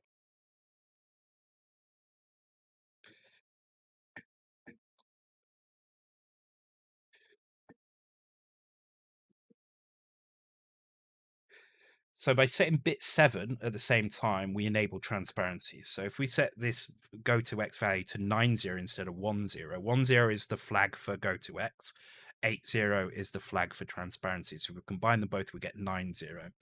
What that means is anytime that a background color is used, so in the case of normal character mode, the background color, a bit that's 0 instead of 1, um, it will actually enable you to see through the character underneath. So all we need to do to enable transparency for this layer, if you like, is to turn this flag on here. And what we should see is we can now see through those characters and to the value underneath. Yeah, but I don't do labels. I know it's frustrating, but you mean feel free to update these as well, but labels would actually make more sense for these values rather than the maybe it definitely would make more sense, I think, for these. So but I'm labeling them anyway. But now you can see, if you look at it, look carefully there, you can see the black characters through the yellow. And that's basically the basics of raster rewrite buffer. Now, you can take it a little bit further. Yeah, definitely. Actually, let's do that. I think that kind of I don't mind for values rather than I don't like it for memory addresses, but I think for the labels, it's for the bits. I think it's fine.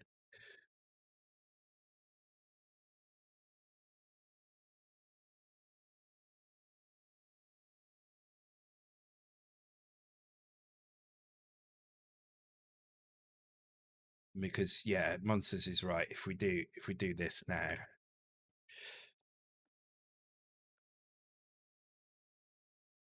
and we've still got it labeled here, so we know what it's doing, but we've got the constants up here instead to enable those things.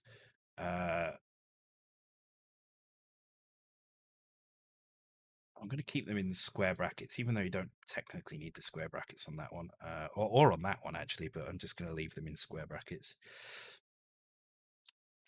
Um, and this is why what you will see a lot of people do when they first start with a Mega65 is they will set up a full color mode. They will set up 80 character mode.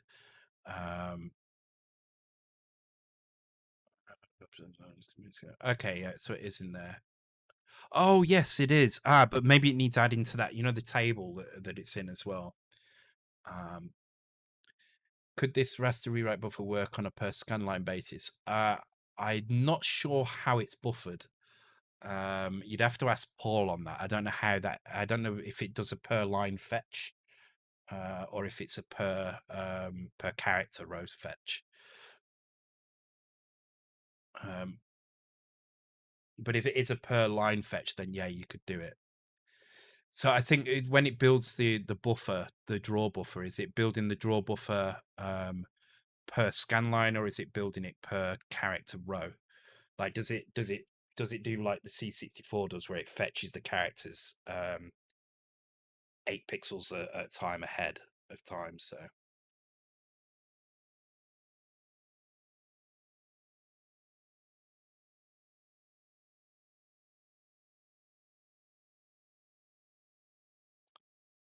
anyway, uh, was transparent defined properly? Oh, it wasn't. Thank you, Prout. That's a 5-pointer there for you.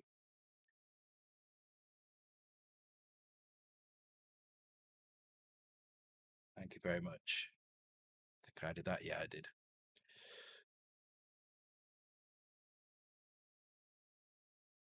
Ah, okay. Yeah, so I will oh, is it Skunk Monkey? Oh, okay.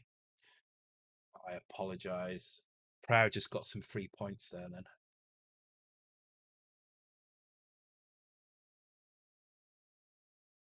Sneaky Proud. Okay, yeah, so we'll do the Y position stuff now. So this is where it gets a little bit trickier. So if you want to do if you want to draw something and you want it to be shifted along the Y axis, then what you have to do is you have to create an offset. This is where it does get a bit trickier. I will show you basically how this works. I'm going to put it in and then I'm going to remove it by or comment it out or something, because it's not going to quite fit in with what we're doing. But I will show you how it works. So there is a Y shift. I can again not remember where the hell this is, so I'm going to go and have a look in my layers folder.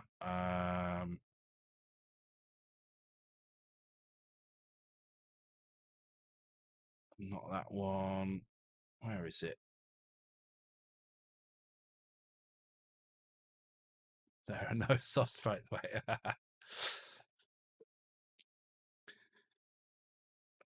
God, where is it again? I forgot where it is now.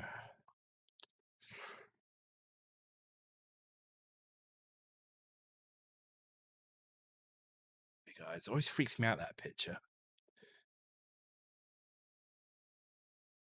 Yeah, I need to update my manual, because I'm missing so many things that have been added. I don't recall. I don't even remember. Um, is it the? I can't remember which is the shift. Is it? I want to say it's color ramp byte 0, 1, and 2. Bits of 0, 1, and 2. Let's try it. I'm gonna try. I'm just gonna try randomly setting a value, and then we'll see if that's worked.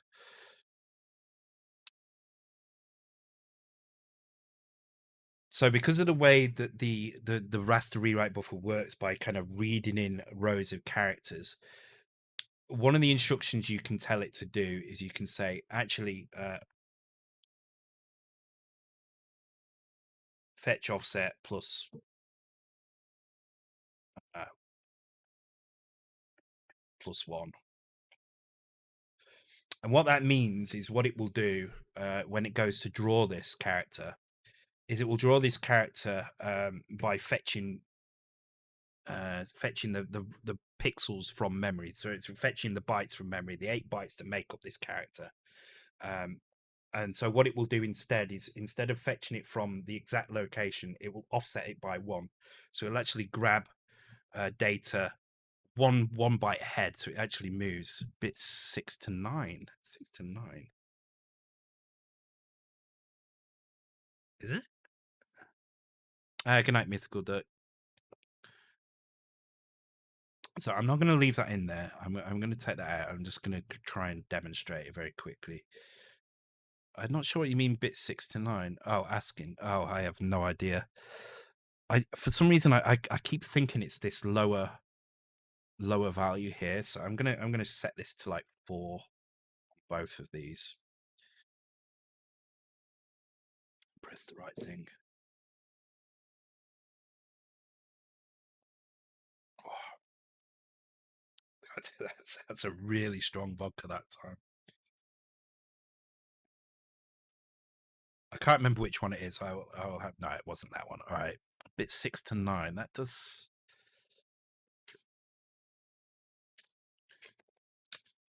Paul, what's the Y shift? I forgot which one it is now. I need to get a new manual, then I can. Screen RAM byte 1 bits 5 to 7. Ah, okay. Byte 1. Ah, okay. Yeah, that makes sense. Thanks, Prince Phase. Horizontal trim bits. Yeah. Yeah, he's got it. Okay. So I'm setting it here, but it's actually set in here. So you set it in the go to X. That's what I remember. It's in the upper bits of the go to X. So when you do your go to X, you can also say, as well as setting the X position, I want you to shift the offset a little bit. Yes, definitely points for Prince in a minute.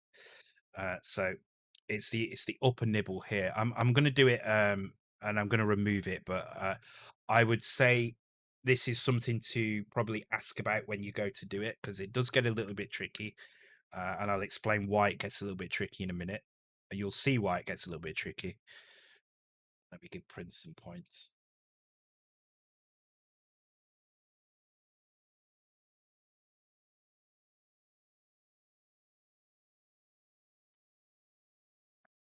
Oh, it's still not done it.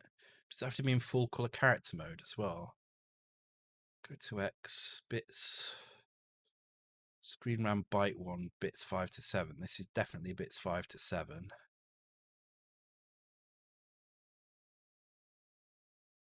No, I shouldn't need to be in. It was, yeah, I was going to say it definitely does.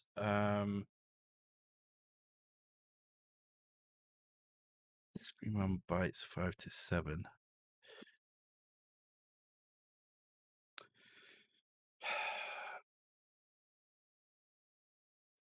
I will I'm going to start taking some of these Mega65 videos and trimming them down into good YouTube things.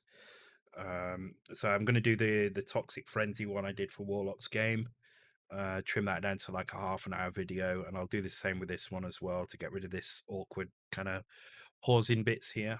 Why is that not working then? That's strange.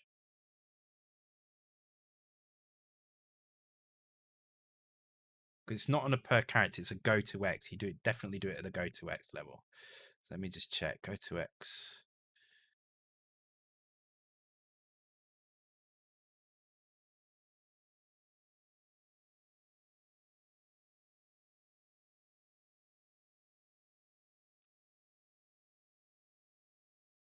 That's screen RAM. This is color RAM.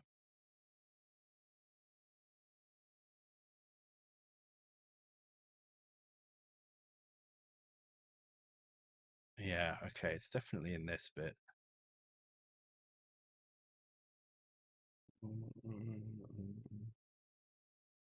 Actually, do you know what's probably better to look at? It's probably better if I look at my sprite stuff, because the sprites are the ones that really do the kind of shuffling around the screen a lot.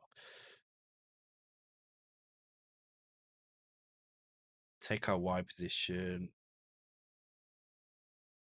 Wait, divide by 8. Oh, that's the row. Yeah.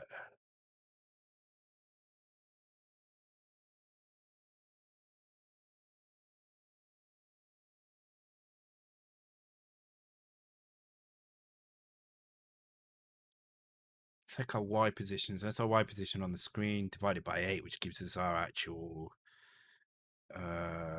character row that we're on. That works that out. Yeah.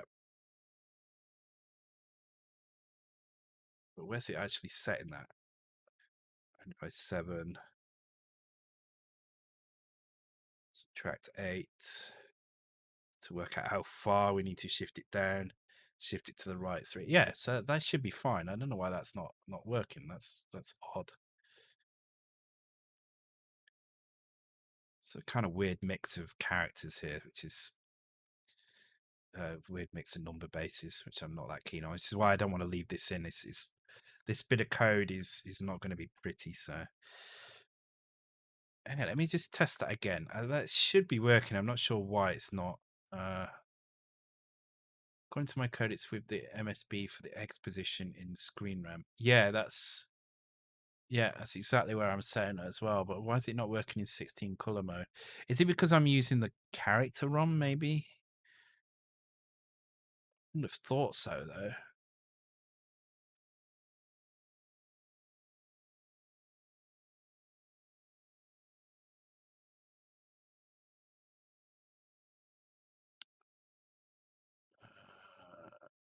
Yeah, I think it's probably because it's using the character ROM. Okay, I tell you what we're gonna do. We're gonna add in some new characters. So I'm gonna put just to demonstrate this very quickly. As I say, I'm not going to leave this here.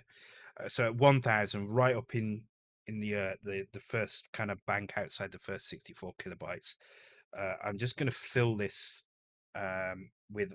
Actually, no, I can't fill it. I need to do. God damn it, my eyes. Bugger. Should have done that. Thank you very much for the follow, Spacious Mind. Welcome to the stream. I hope you're doing well. So I'm gonna do 4, 5, 6, 7, 8. I'm gonna do like a little square, I think.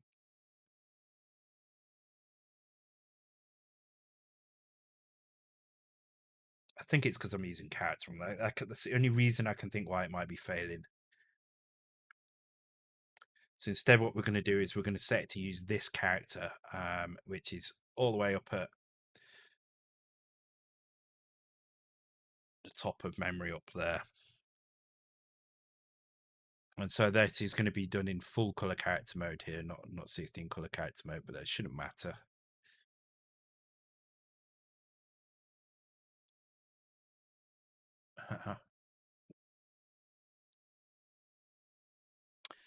Okay, what the hell it's drawn there, but it doesn't seem to be the right thing. Oh, am I? Wait, no, that's right, isn't it? It's full color character mode, so this should be whites and then blacks in the middle. Damn it, I'm not having it. This is what happens when I try and do things that I've not planned for. I should have planned for the Y position. Yeah, this is the other thing as well. I only use 16 color mode as well, rather than these modes. So there's another point to note here as well, is if you are using the 16 color mode, your characters are going to be 16 pixels wide.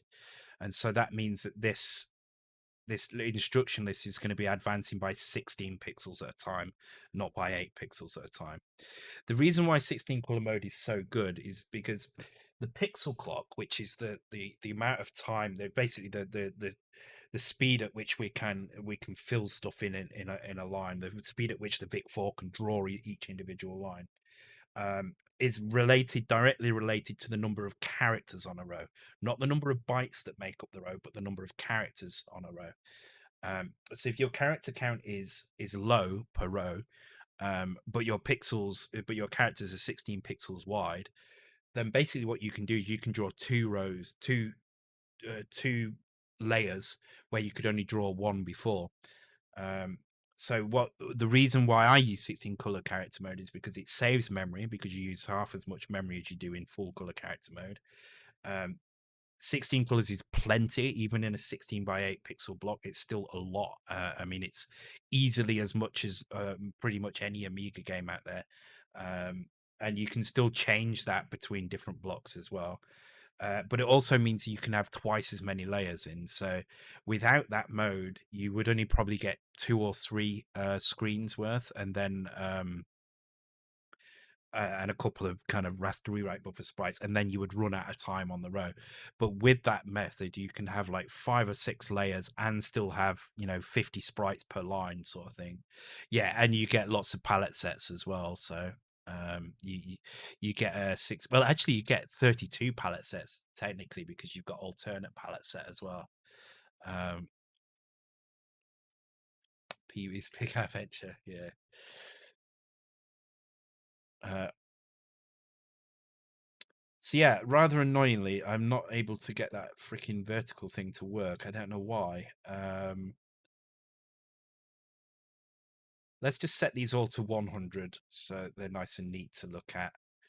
And let's do it with like that.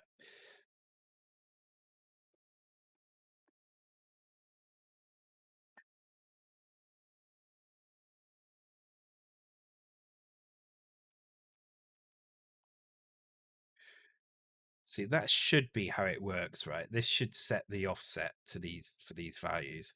So if I go back to 15 here again, actually, if I do, oh no, let's put it as 15. I want to know why it's not drawing. It is kind of bugging me a little bit.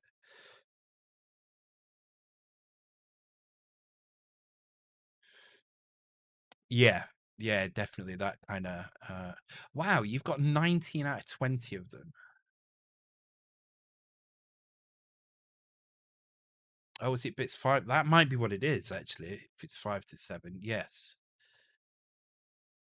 Oh, well, that should still have shifted though. Because if I set that to would that be E0? That would be bits 5 to 7 fully set.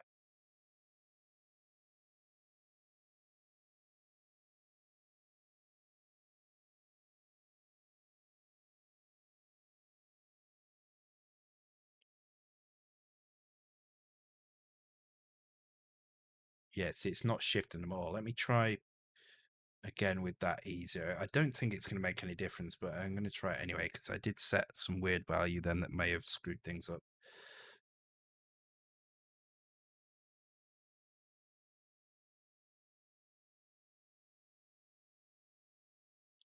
So I'm looking this way because my TV's here with the actual output on.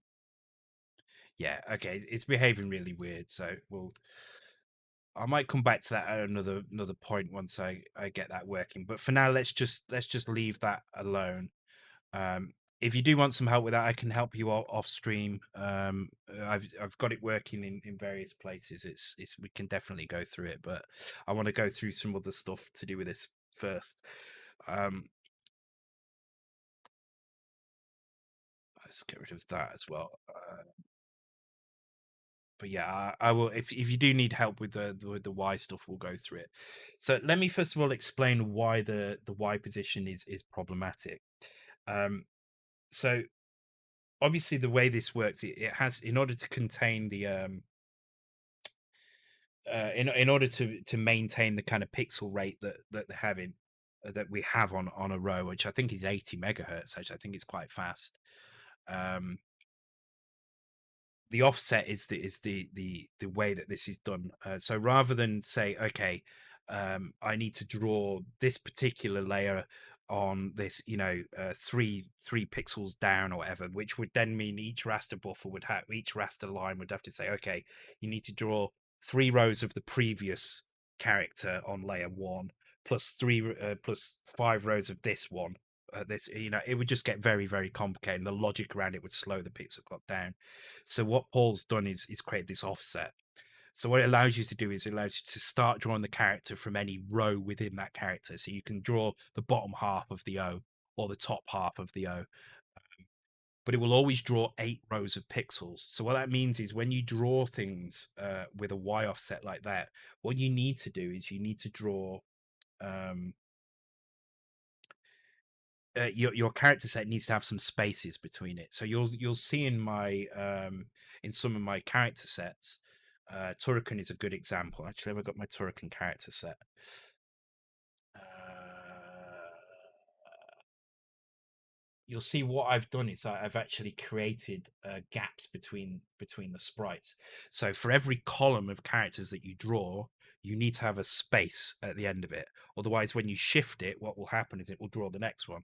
So in the case of our O's that we were drawing on the screen, if we were to draw them at an offset, what you would see is the bottom half of an O and then the top half of a P on each one. So in order to make that move over two squares, what you need to do is you need to have a space above it and a space below it.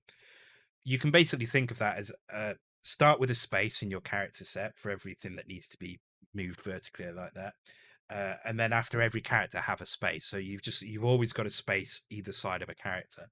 Then when you go to draw it, you draw in the first row. So in row 0 here, you would draw the top half of an O, which would basically be an offset of -4, which would basically draw, well, not -4. You'd be drawing the the character previous to your O, which would be a space with an offset of 4.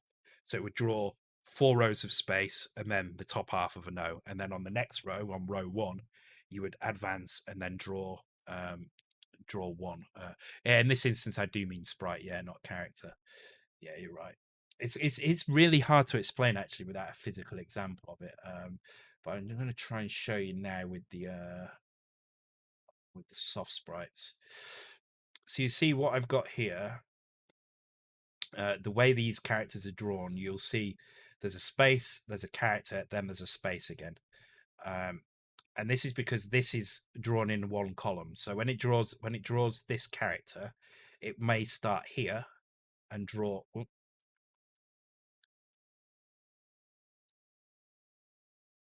God damn it. That's the lasso. I didn't want the lasso on this one. There we go. So this is one bullet here, right? And it draws it by drawing two sprites side by side. And the way it may do that, if it for say this character, this sprite is 4 pixels offset from a character grid, it's going to draw something like that. It's going to draw the bottom half of this one, and then the top half of this one, and then on the next row, it's going to draw the bottom half of that one and the top of this one. So you can see why we need the spaces in between all the time. It's a little bit awkward, but once you get used to working with it, it's not too bad, and you do get used to it pretty quickly. And the thing is if you set your color ram up properly, you actually never really need to mess with color ram at all. So the way I do it is I set my layers up. I have lots of layers like this. So it'd be like layer 1, um, and then layer 2, and so on. And then I will have a sprite layer. And in the sprite layer, I will have a loop which adds for every sprite, it will add a go to X, um, a go to X, and it's and well, that's it, go to X, and then however many bytes wide, however many characters wide I want my sprite to be, and then I'll just repeat that, and then I don't have to touch coloram at all. Coloram is set up. I don't have to do anything because I'm using palettes that don't need coloram settings. I don't need to mess with this. The only thing I need to mess with then is my screen RAM. It's better to have tools automatically do that for you. Yeah, exactly. It definitely is, and that's what my latest one definitely does. So in my latest scripts, what they will do. So if you look at I've got Perseus here. I have somewhere.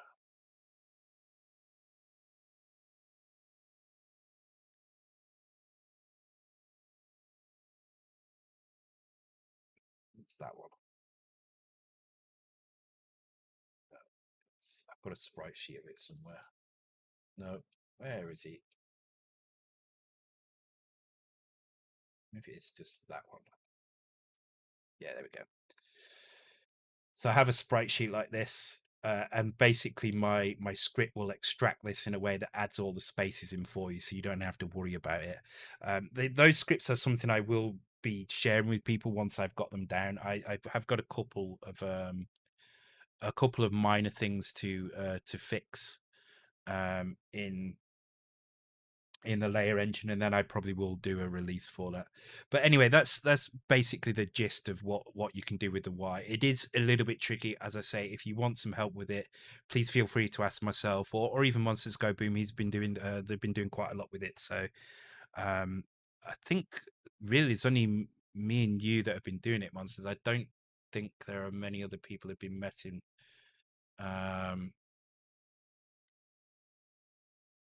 Try to think of anyone else I can think of has been messing with the Raster Rio buff. I don't think so. Uh, so yeah, it's just us, or anybody anybody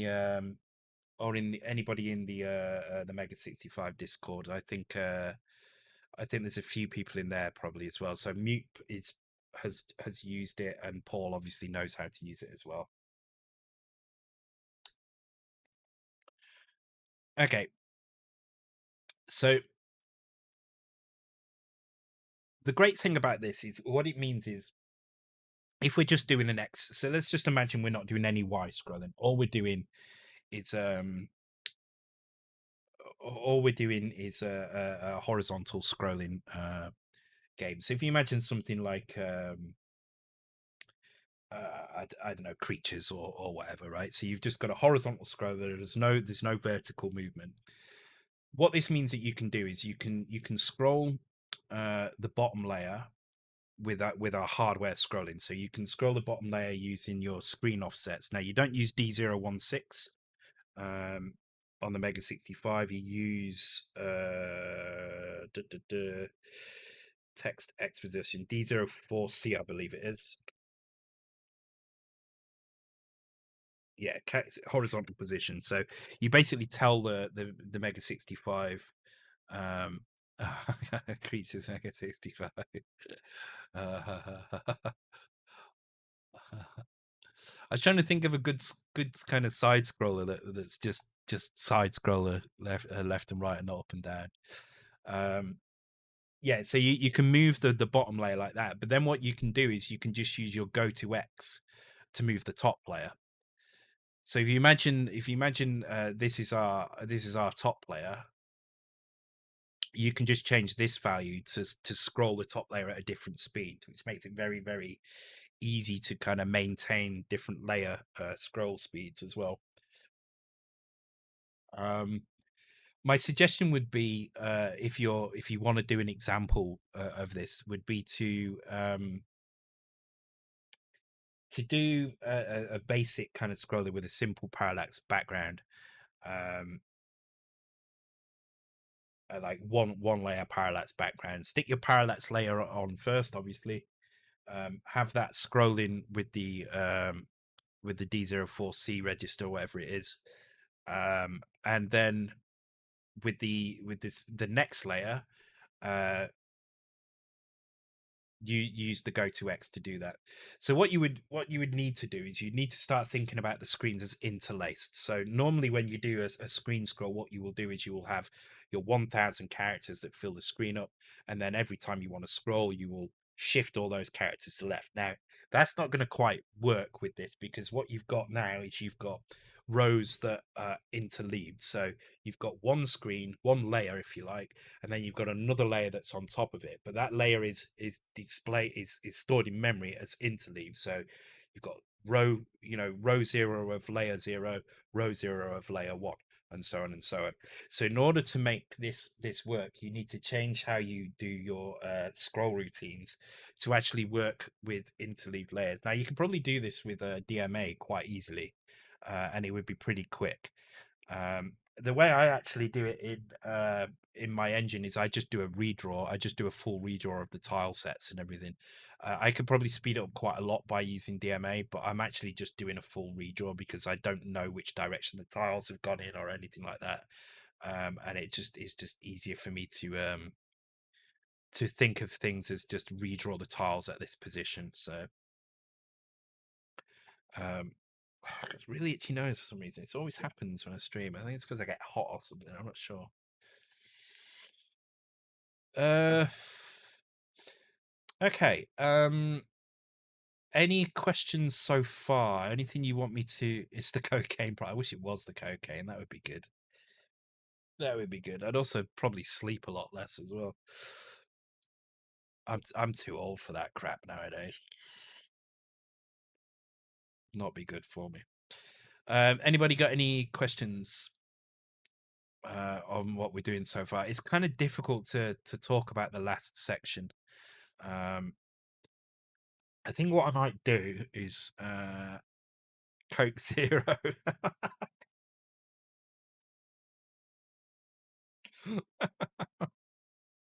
I like that. Uh, Play Village. Yeah, I do want to play Village actually. Thank you very much for the bits again, Hammock. You're far too generous. Cheers. I hope this has helped anyway. I hope this is useful information for you.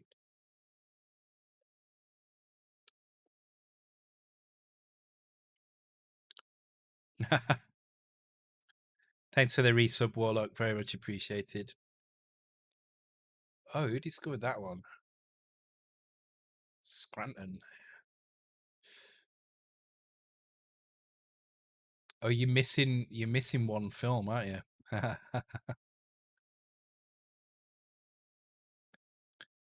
That's really funny. I like the fact that you're all trying to figure out that last one now. Okay, yeah, maybe I will play a bit of Resident Evil, but I'm gonna wait another half an hour. Actually, I'm gonna play around with this a little bit more. Let's flesh it out to something a bit more of a demo, to show you kind of how we would maybe animate some things in this. So let's do some animations and then we'll go and play some Resident Evil. Okay, so what I'm going to do is I'm going to reset this all back to how it was before, which is on there. Yep.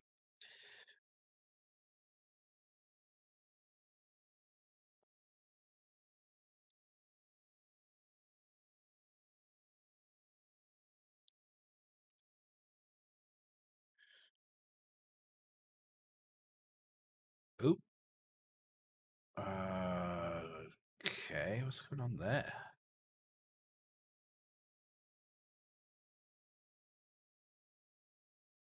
1, 2, 3, 4, 5, 45, 45.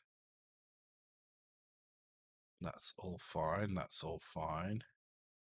Go to X. Yeah. That's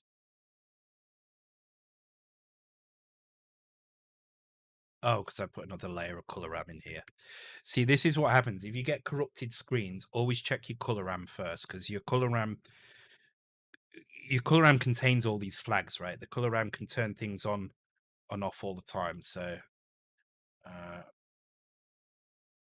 hopefully you're further ahead, so I don't spoil anything. Where are you up to, Sean? Because I think I've just done. I forget the name of that guy. Is it Morose or whatever he's called? The big hunchback guy.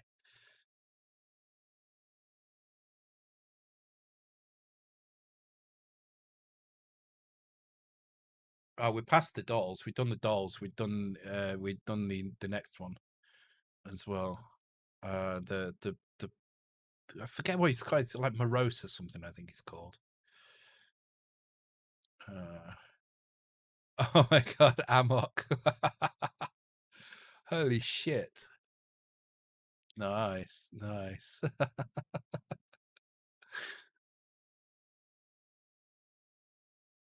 Yeah, that's what I find the worst as well. I get clenchy as well. Have you seen the big baby yet? The demon baby.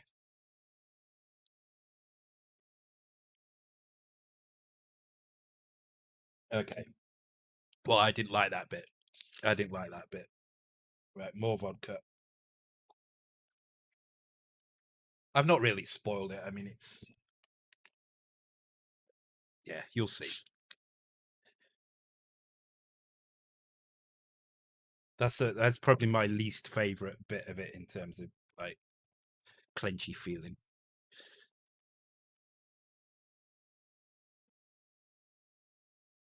Thank you much for the resub on a ridge. Appreciated. And thank you for the host as well, Sinlo. Really, really do appreciate it. Thank you very much. Okay, so what I'm going to do now is I'm going to create a very simple animation. So you can see I've got the O's on the screen here.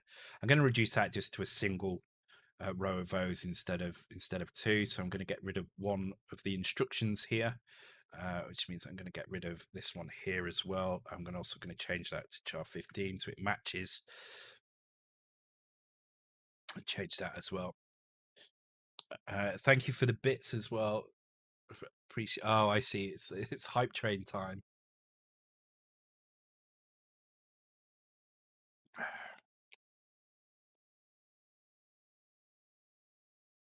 Appreciated very much. Thank you.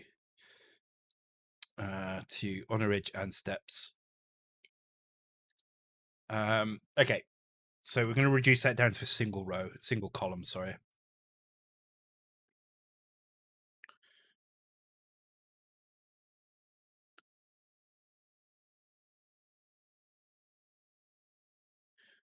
Come on, load up. There we go. So you can see our single column. And then what we're going to do is we're going to animate this, and this will show you why you need the double buffer as well. So the way we're going to animate this is quite simple. We're just going to take a record of all of these locations here, and the way we're going to do that is we're going to create an array here. I'm going to call it what should I call it? I'll just call it screen offsets. It doesn't really matter what I call it, to be honest. And this is going to be one per row. And what this is going to be is going to be a word, and it's going to be our screen base, which is here, plus whichever row we're on times 40, times logical row size. So this is going to take us to the beginning of each row, and then we need this byte here, which is 40 bytes in. So we've got 40 bytes here. This is byte 41 at 0 index. That becomes 40. And so this becomes a pointer to this byte in each row. Thank you very much for the bits as well, SP. Appreciated. Party 64. Oh, and the gift subs as well from Warlock. Thank you very much. Gift subs to Gahimstat, Bits and Bytes. Bits and Bytes, interesting. That's the name of the where I used to live in Manchester. There was a little town nearby called Bury. You probably know it from the football team. And that was my local game shop. So that's where I used to go. It's called Bits and Bytes, and that's where I used to go and get my Dizzy games on cassette from. And I loved it there. I used to go quite a lot to it. But yeah, thank you for the gift sub to Bits and Bytes, to MVG Zappy, to Robot Baby Tiger, and to Gareth 1130. Thank you very much, Warlock. Very generous.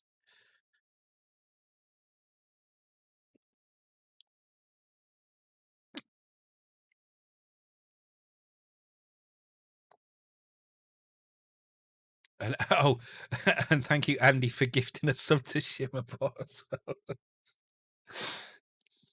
Why do you keep gifting them to Shimmerbot?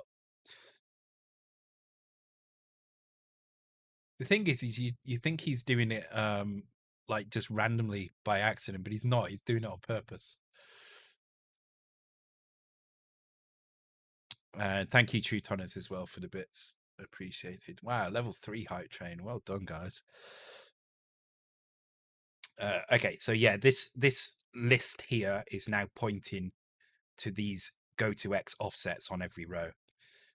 So why is that useful for us? Well, what that means we can do is if we create a little sine table in here, let's just call it sinus, and I fill this with 256 values, and we're going to go from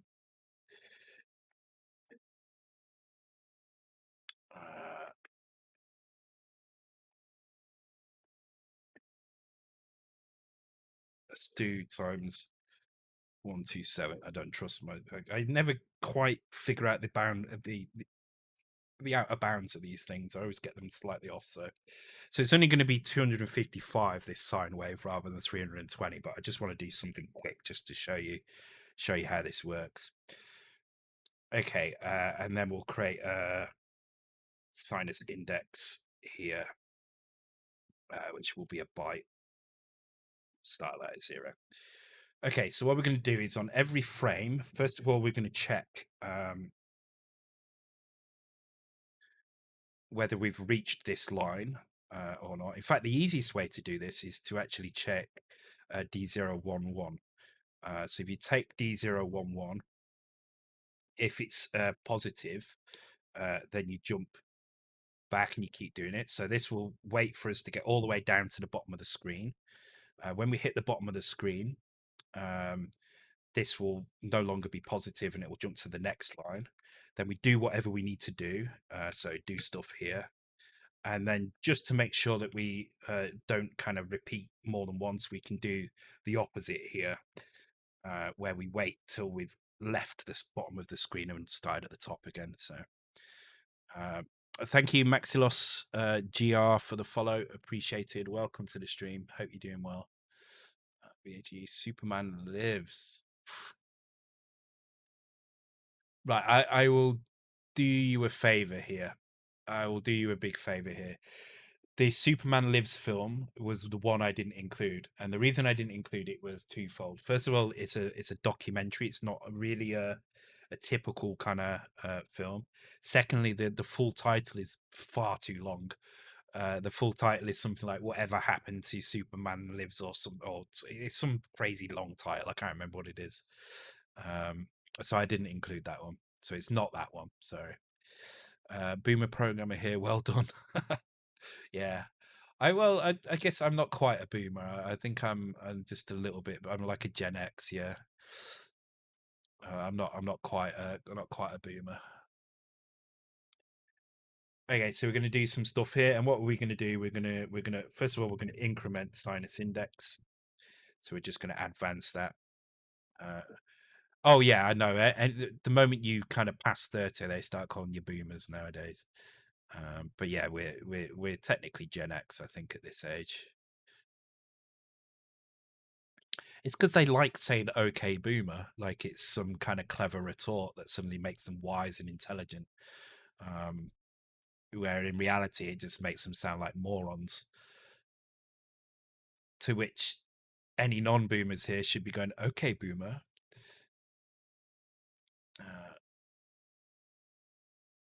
Oh, thank you for the hype train. Hype per.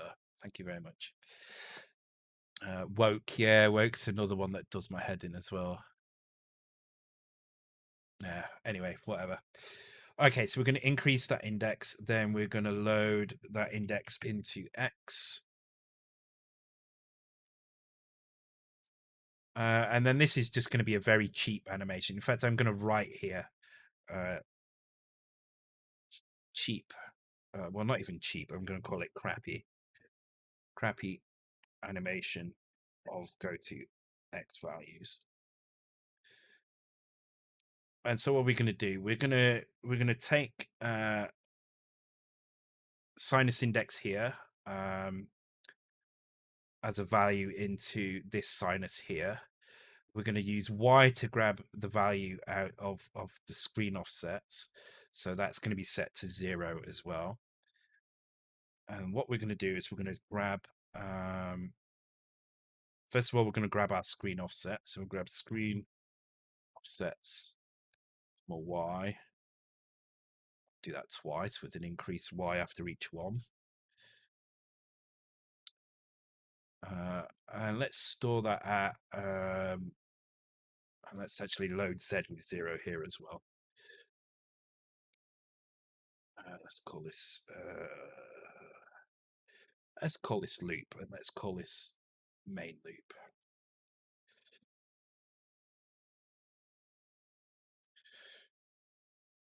And let's set a 0 page thing up here. Let's just do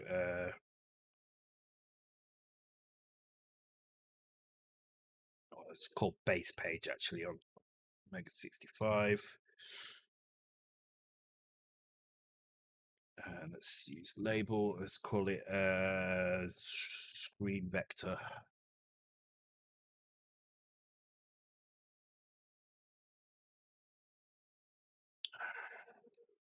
So just do it like that, kind of.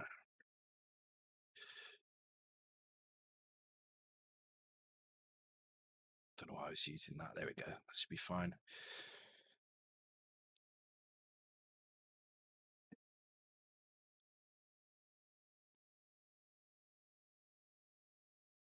This is just grabbing the screen address that we want to update, using Y as an indicator that we've for which row we're on in here. And then we need to grab our sinus index. So we go sinus comma x, and we store that at screen vector using indirect addressing, comma z. So you can use indirect addressing with z the same way you use it with y. It's different to the x one, obviously, which is usually inside the brackets like that. But comma z is exactly the same as comma y when it comes to indirect addressing. So it's handy to have, because we can use 3 registers here and not have to worry about kind of transferring things around. So when we finish, what we'll do is we'll increase x a couple of times. Let's say 4 times. In fact, let's do this with an addition, so it's a bit neater, just in case we want to change that. Transfer that back into the X register. Y register, we don't need to increment. It's already been incremented here and here, but we do need to compare that to 50, which in hex is 32. Yeah, I don't even need to write something on there. I might write some comments in this in a minute. Which is just going to make sure we cycle through each of the screen offsets. So now if we run this, hopefully what we should see is that these things move around. Hey, was that the last one? No. Oh, no. Oh, did you ask for that last time? Somebody asked for that, so...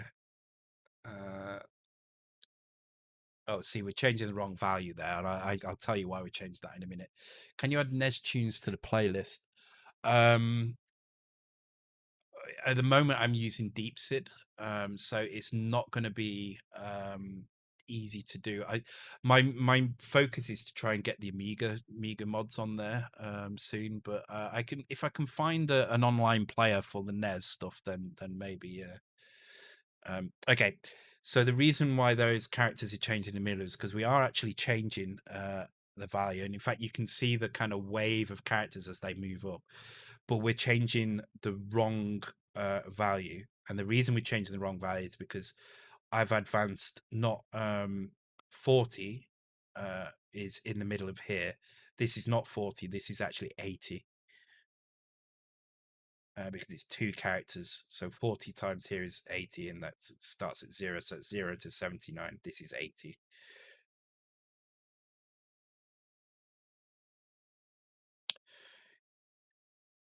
I've actually got mods kind of working. The problem is that I need to find a way to link a search to them as well, and that is being a bit of a problem for me at the moment. Yeah, and there we go. So now we've got a sine wave being applied to the go to X position. And you can see that's pretty easy to do, and they behave like sprites. So we've now got what looks like 25 sprites moving around the screen, but it's not. It's still done with characters. And you can enhance this to go even further. So you could say, okay, let's put another one in here. So let's add another go to X in. So we've got another go to X here, 2 more bytes. So let's copy that one again. So another go to X, not 2, but 4 more bytes, 2 more instructions, 4 more bytes. So add 2 more instructions onto here. Okay, so now what we've got is we've got a value at this point. Yeah, sorry, we've got a value at this point that we're putting into screen vector comma z. But if we just increase the z by 1, 2, 3, 4, so if we load z with 4, so first of all, let's load z with 0 here. So instead of doing it there, we'll do load z with 0 there, and instead we load this one here with 4. then we can do 2 columns, but obviously we need to change this value that's in the accumulator here. Now we've already loaded it here, so what I'm going to do instead is I'm just going to negate the value that's in there. So we're gonna get the opposite of it, um, and hopefully that should create a kind of double thing.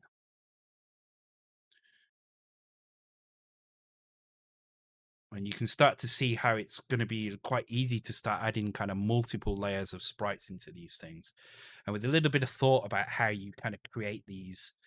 Let's see, where's it going? It's disappearing on one side. I'm not sure why.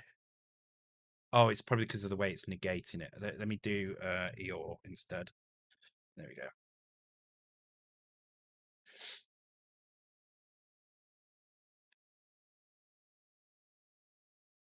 So the way my sprite system works is basically um, I have a set number of these basically patterns like this. Let me just check that that's working there. Yeah, okay. So I have a set number of these. So I have all my layers drawn like this, and then at a very specific point in the memory, which I store in a table like this, I have my sprites. And then for every sprite, I basically draw. I set my offset like this, and then I increment by 4, and I do my next offset and my next offset and my next offset. And what I do is when I want to draw sprites, I have a list of the sprites that I need to draw. I start by clearing these pockets, if you like, these buckets that the sprites sit in. I clear them so that they all draw off screen, so they don't draw on screen. And that's just as simple as going in and changing the value in here to point to somewhere way off screen somewhere. And you can do that very easily by just changing the upper byte to like 2 or 3 or something like that. And then what I do is for every sprite, I work out which row it's on. So then I grab the correct row from this table. I then have a look. I have another table which has a list of how many sprites have already been drawn on that row. So they all get cleared to 0 to start with. So I find out what row it's on. I work out how many characters have already been drawn on that row, and then I use that to work out which offset I need to set, and then set the character for it. And I just repeat that and repeat that, and that allows me to have like 50 sprites on a row. So thank you very much, Loff and Lols 1991 for the follow. Appreciated very much. And we're being raided by DJ Nest. Thank you very much for the raid, DJ Nest. Welcome to the stream. Hope you're doing well. What have you been doing tonight then? So can we get a shout out for DJ Nest? I'm trying to do it myself here. There we go. Playing retro. Okay, cool. What have you been playing? What system?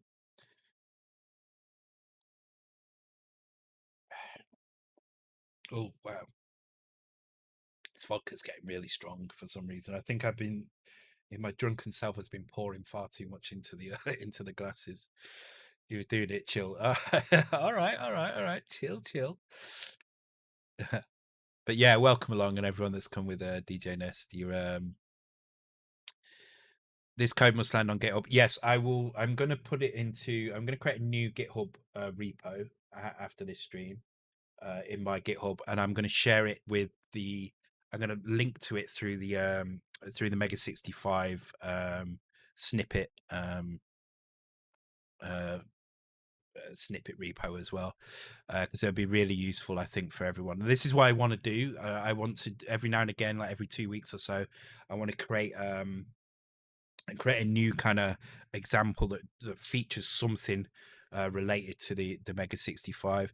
The raster rewrite buffer is a hugely important part. I think with the raster rewrite buffer, you have something which takes the Mega 65 from being just another retro machine with lots of colors, faster CPU and stuff, and actually turns it into something which is really, really close to kind of early 90s arcade hardware. Really, I mean it's I'd say 90. When was CPS? It is, yeah. Monsters Go Boom. They said, take a look at Capcom's CPS system for its capabilities, and it is pretty much accurate. That is really what you're looking at here. You're looking at a system that not has lots and lots of colors and a fast CPU, but allows you to do this kind of crazy compositing that you just do not expect on traditional retro systems. And even when you look at systems like the X16, the Commander 16, and the Spectrum Next, they just have traditional sprite systems, so they don't really have this kind of level of layering. Um, it takes a little bit of work, but the work is the fun part of it. Raster above and crazy demo make amazing. Yeah, it is. It is really. Yeah, it's like early '90s arcade hardware. And the thing is what I like about it is you don't, it's not just given to you on a plate. You have to kind of work at it, and that's very typically Commodore. Um, so the thing that everybody wanted to do when they were making Commodore games was a multiplexer, a sprite multiplexer. A good sprite multiplexer would turn a simple game idea into something with lots of sprites, lots of action, lots of stuff going on. But multiplexers were tricky to write, especially when you didn't have the cross compilation tools that we have now. They take a little bit of kind of logical thinking about how to do things. They need good optimized sorting routines. They're not an easy thing to write, especially for newcomers. And I kind of see the raster rewrite buffer as kind of like the Mega 65's multiplexer code. It's that kind of code that if you do it right can be incredibly powerful, but it is going to take a bit of time before people get used to it, before people understand what it can and can't do, and to kind of get your head around the way to build these raster buffers, these instructions, if you like. Definitely, that is the way to think about it. Think about it as a list of instructions. So in this case, what's happening is the instruction for each line is draw 40 characters in black on this line, and then go to a new position based on this sinus value that's just been set in my buffer, and draw a yellow O, and then go to another position which is also a sinus and draw another yellow O. And that's all that's happening. I'll leave these things at the bottom so you can kind of see how these instruction sets kind of look. But if you think about it like that, it becomes a lot easier to kind of digest and understand. So CPS1 technical specs: CPU primary motor 68,000 10 megahertz, Z80 sound chips, Yamaha. Okay, that's the thing. Color depth 12-bit RGB, 256 per scan lines. See, that's the crazy thing, right? So the reason I keep going on about the raster rewrite buffer is because one thing I realized very quickly was that the sprite system, while definitely improved over the C64, is nowhere near as powerful as the raster rewrite buffer stuff. For a start, the raster rewrite buffer allows you to. So one of the instructions you can do. So one of the instructions you can very easily do in here um, is like this. When you draw a character, you can say flip it horizontally, flip it vertically. That you can. It's very easy to add that instruction in. It's just another color ram flag. Um, Very easy to do, and you do that as just an instruction to do. So what that means is when you want to use this for doing software sprites, you can now flip your software sprites, and that's something you can't do with the hardware sprites. So it's a very nice a nice power kind of increase on that. Additionally, you can kind of artificially create sprites that have arbitrary widths and heights as well. And while you can create arbitrary heights with the hardware sprites, width is a bit trickier. Um, and that's, again, this is something that the raster rewrite buffer allows you to do some kind of crazy stuff with as well. Um, yeah, trimming the width of chars is nice as well. Although, is that possible when you're doing raster rewrite buffer stuff? Well, I guess it is because you can do it individually as well. And as you saw with the toxic frenzy as well, one of the flags, one of the instructions you can turn on is underline or blink. So you could set this to be blink as well, and it will blink. In fact, let's do that. Let's show you how that works, right? So So the blink hardware blink is color RAM byte 1 bit 4. So if we were to go into our these values here, so the colors for the background at the moment, all those letters are just drawn in black, right? But if we set color RAM byte 1 bit 4, so that's this one here, bit 4. So if we set bit 4 to 1 like that, uh, then it will still be black because the color has been set to black, which is hang on, is that the right color on byte 1? Yeah. This is the color, this one here. This is blink and other stuff. And you can see now the background is blinking, and that's just because we've set that flag in here. There are other flags as well to set, so you can do reverse as well. Is this one?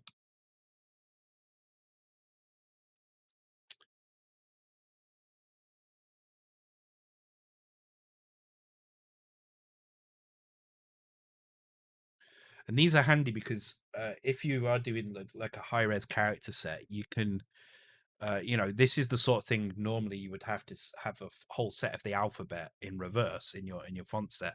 But with these flags, you can save space by not having to have the reverse character set. You can just use the reverse flag to reverse it.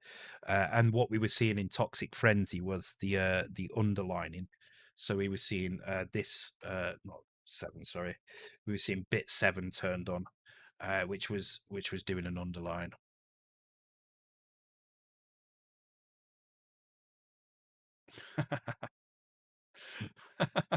You lucky sod. Lucky, lucky, lucky. So that's what we were seeing. We were seeing that underline, and that's what was confusing, was I wasn't quite sure where that underline was coming from. And then I realized that yes, we do have these hardware attributes, and there's also a bold attribute as well. I'm not sure how the bold attribute works actually, but because I've not used it. This is the first time I've used it, so it's going to be interesting to see what it does. I assume it just kind of makes pixels double wide or something. Um, or like duplicates every pixel. Well, it hasn't done anything actually for that. Bold attribute character if victories. Yeah, it's okay. I'm not sure what that does, but yeah, basically these attributes are really cool. You can do some cool stuff. So, for instance, that was the blink and stuff like that. But if we wanted to flip all the characters, we set color RAM byte 0 bit 7. So we set this one to 80, then we're going to flip the characters and we're going to vertically flip the characters. And these are some of the powers that you've got. So this also means when you're creating tile maps, um, tile maps can be with a bit of smart kind of. I mean, my script isn't doing this at the moment, but with some smart kind of scripts to reduce duplicates in a tile set, you can also get a script that will actually look for tiles which could be mirrored, and allow you to use these. Now, I don't do that because I don't want to mess with color RAM. I try and avoid using color RAM wherever I can. So actually flipping the characters is not something I do. The only time I ever do flip the characters is when it's in this section here, is in the sprites that I'm drawing, because that's easy for me to do when I'm actually setting positions and things like that. So I can just kind of do the same thing into the sprite stuff as well. So my sprites do flip left and right, but the actual character tiles don't. Okay, cool. I think I'm gonna call it a night there for the code, and I am gonna play probably about an hour of Resident Evil, I think, before I take a rest. Um, So hopefully that's been useful. I will share this straight after the stream. Let me just tidy it up a little bit so it's let's get it working exactly how it was before. Oh, God's sake, what's going on with my nose? Maybe I need a shave or something. I think maybe there's hairs growing into it from weird places.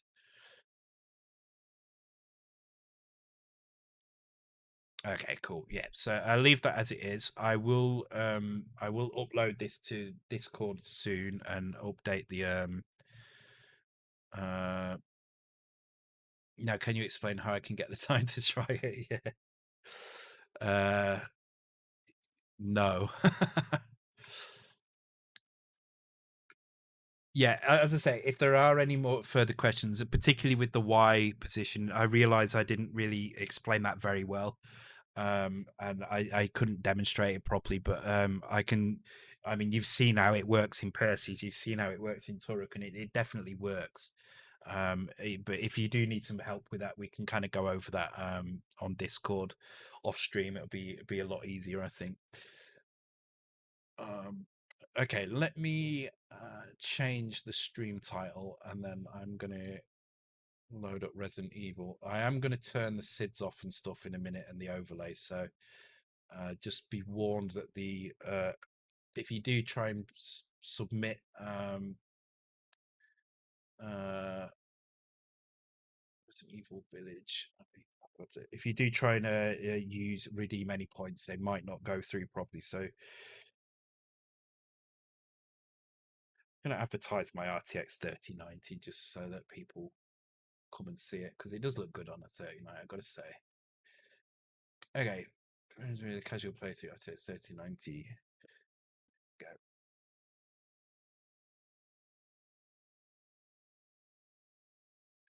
I put PC as well. People might think I'm playing it on PlayStation.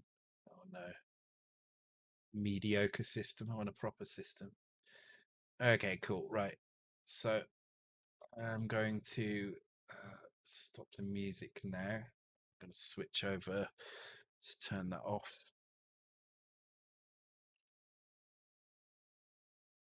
There we go.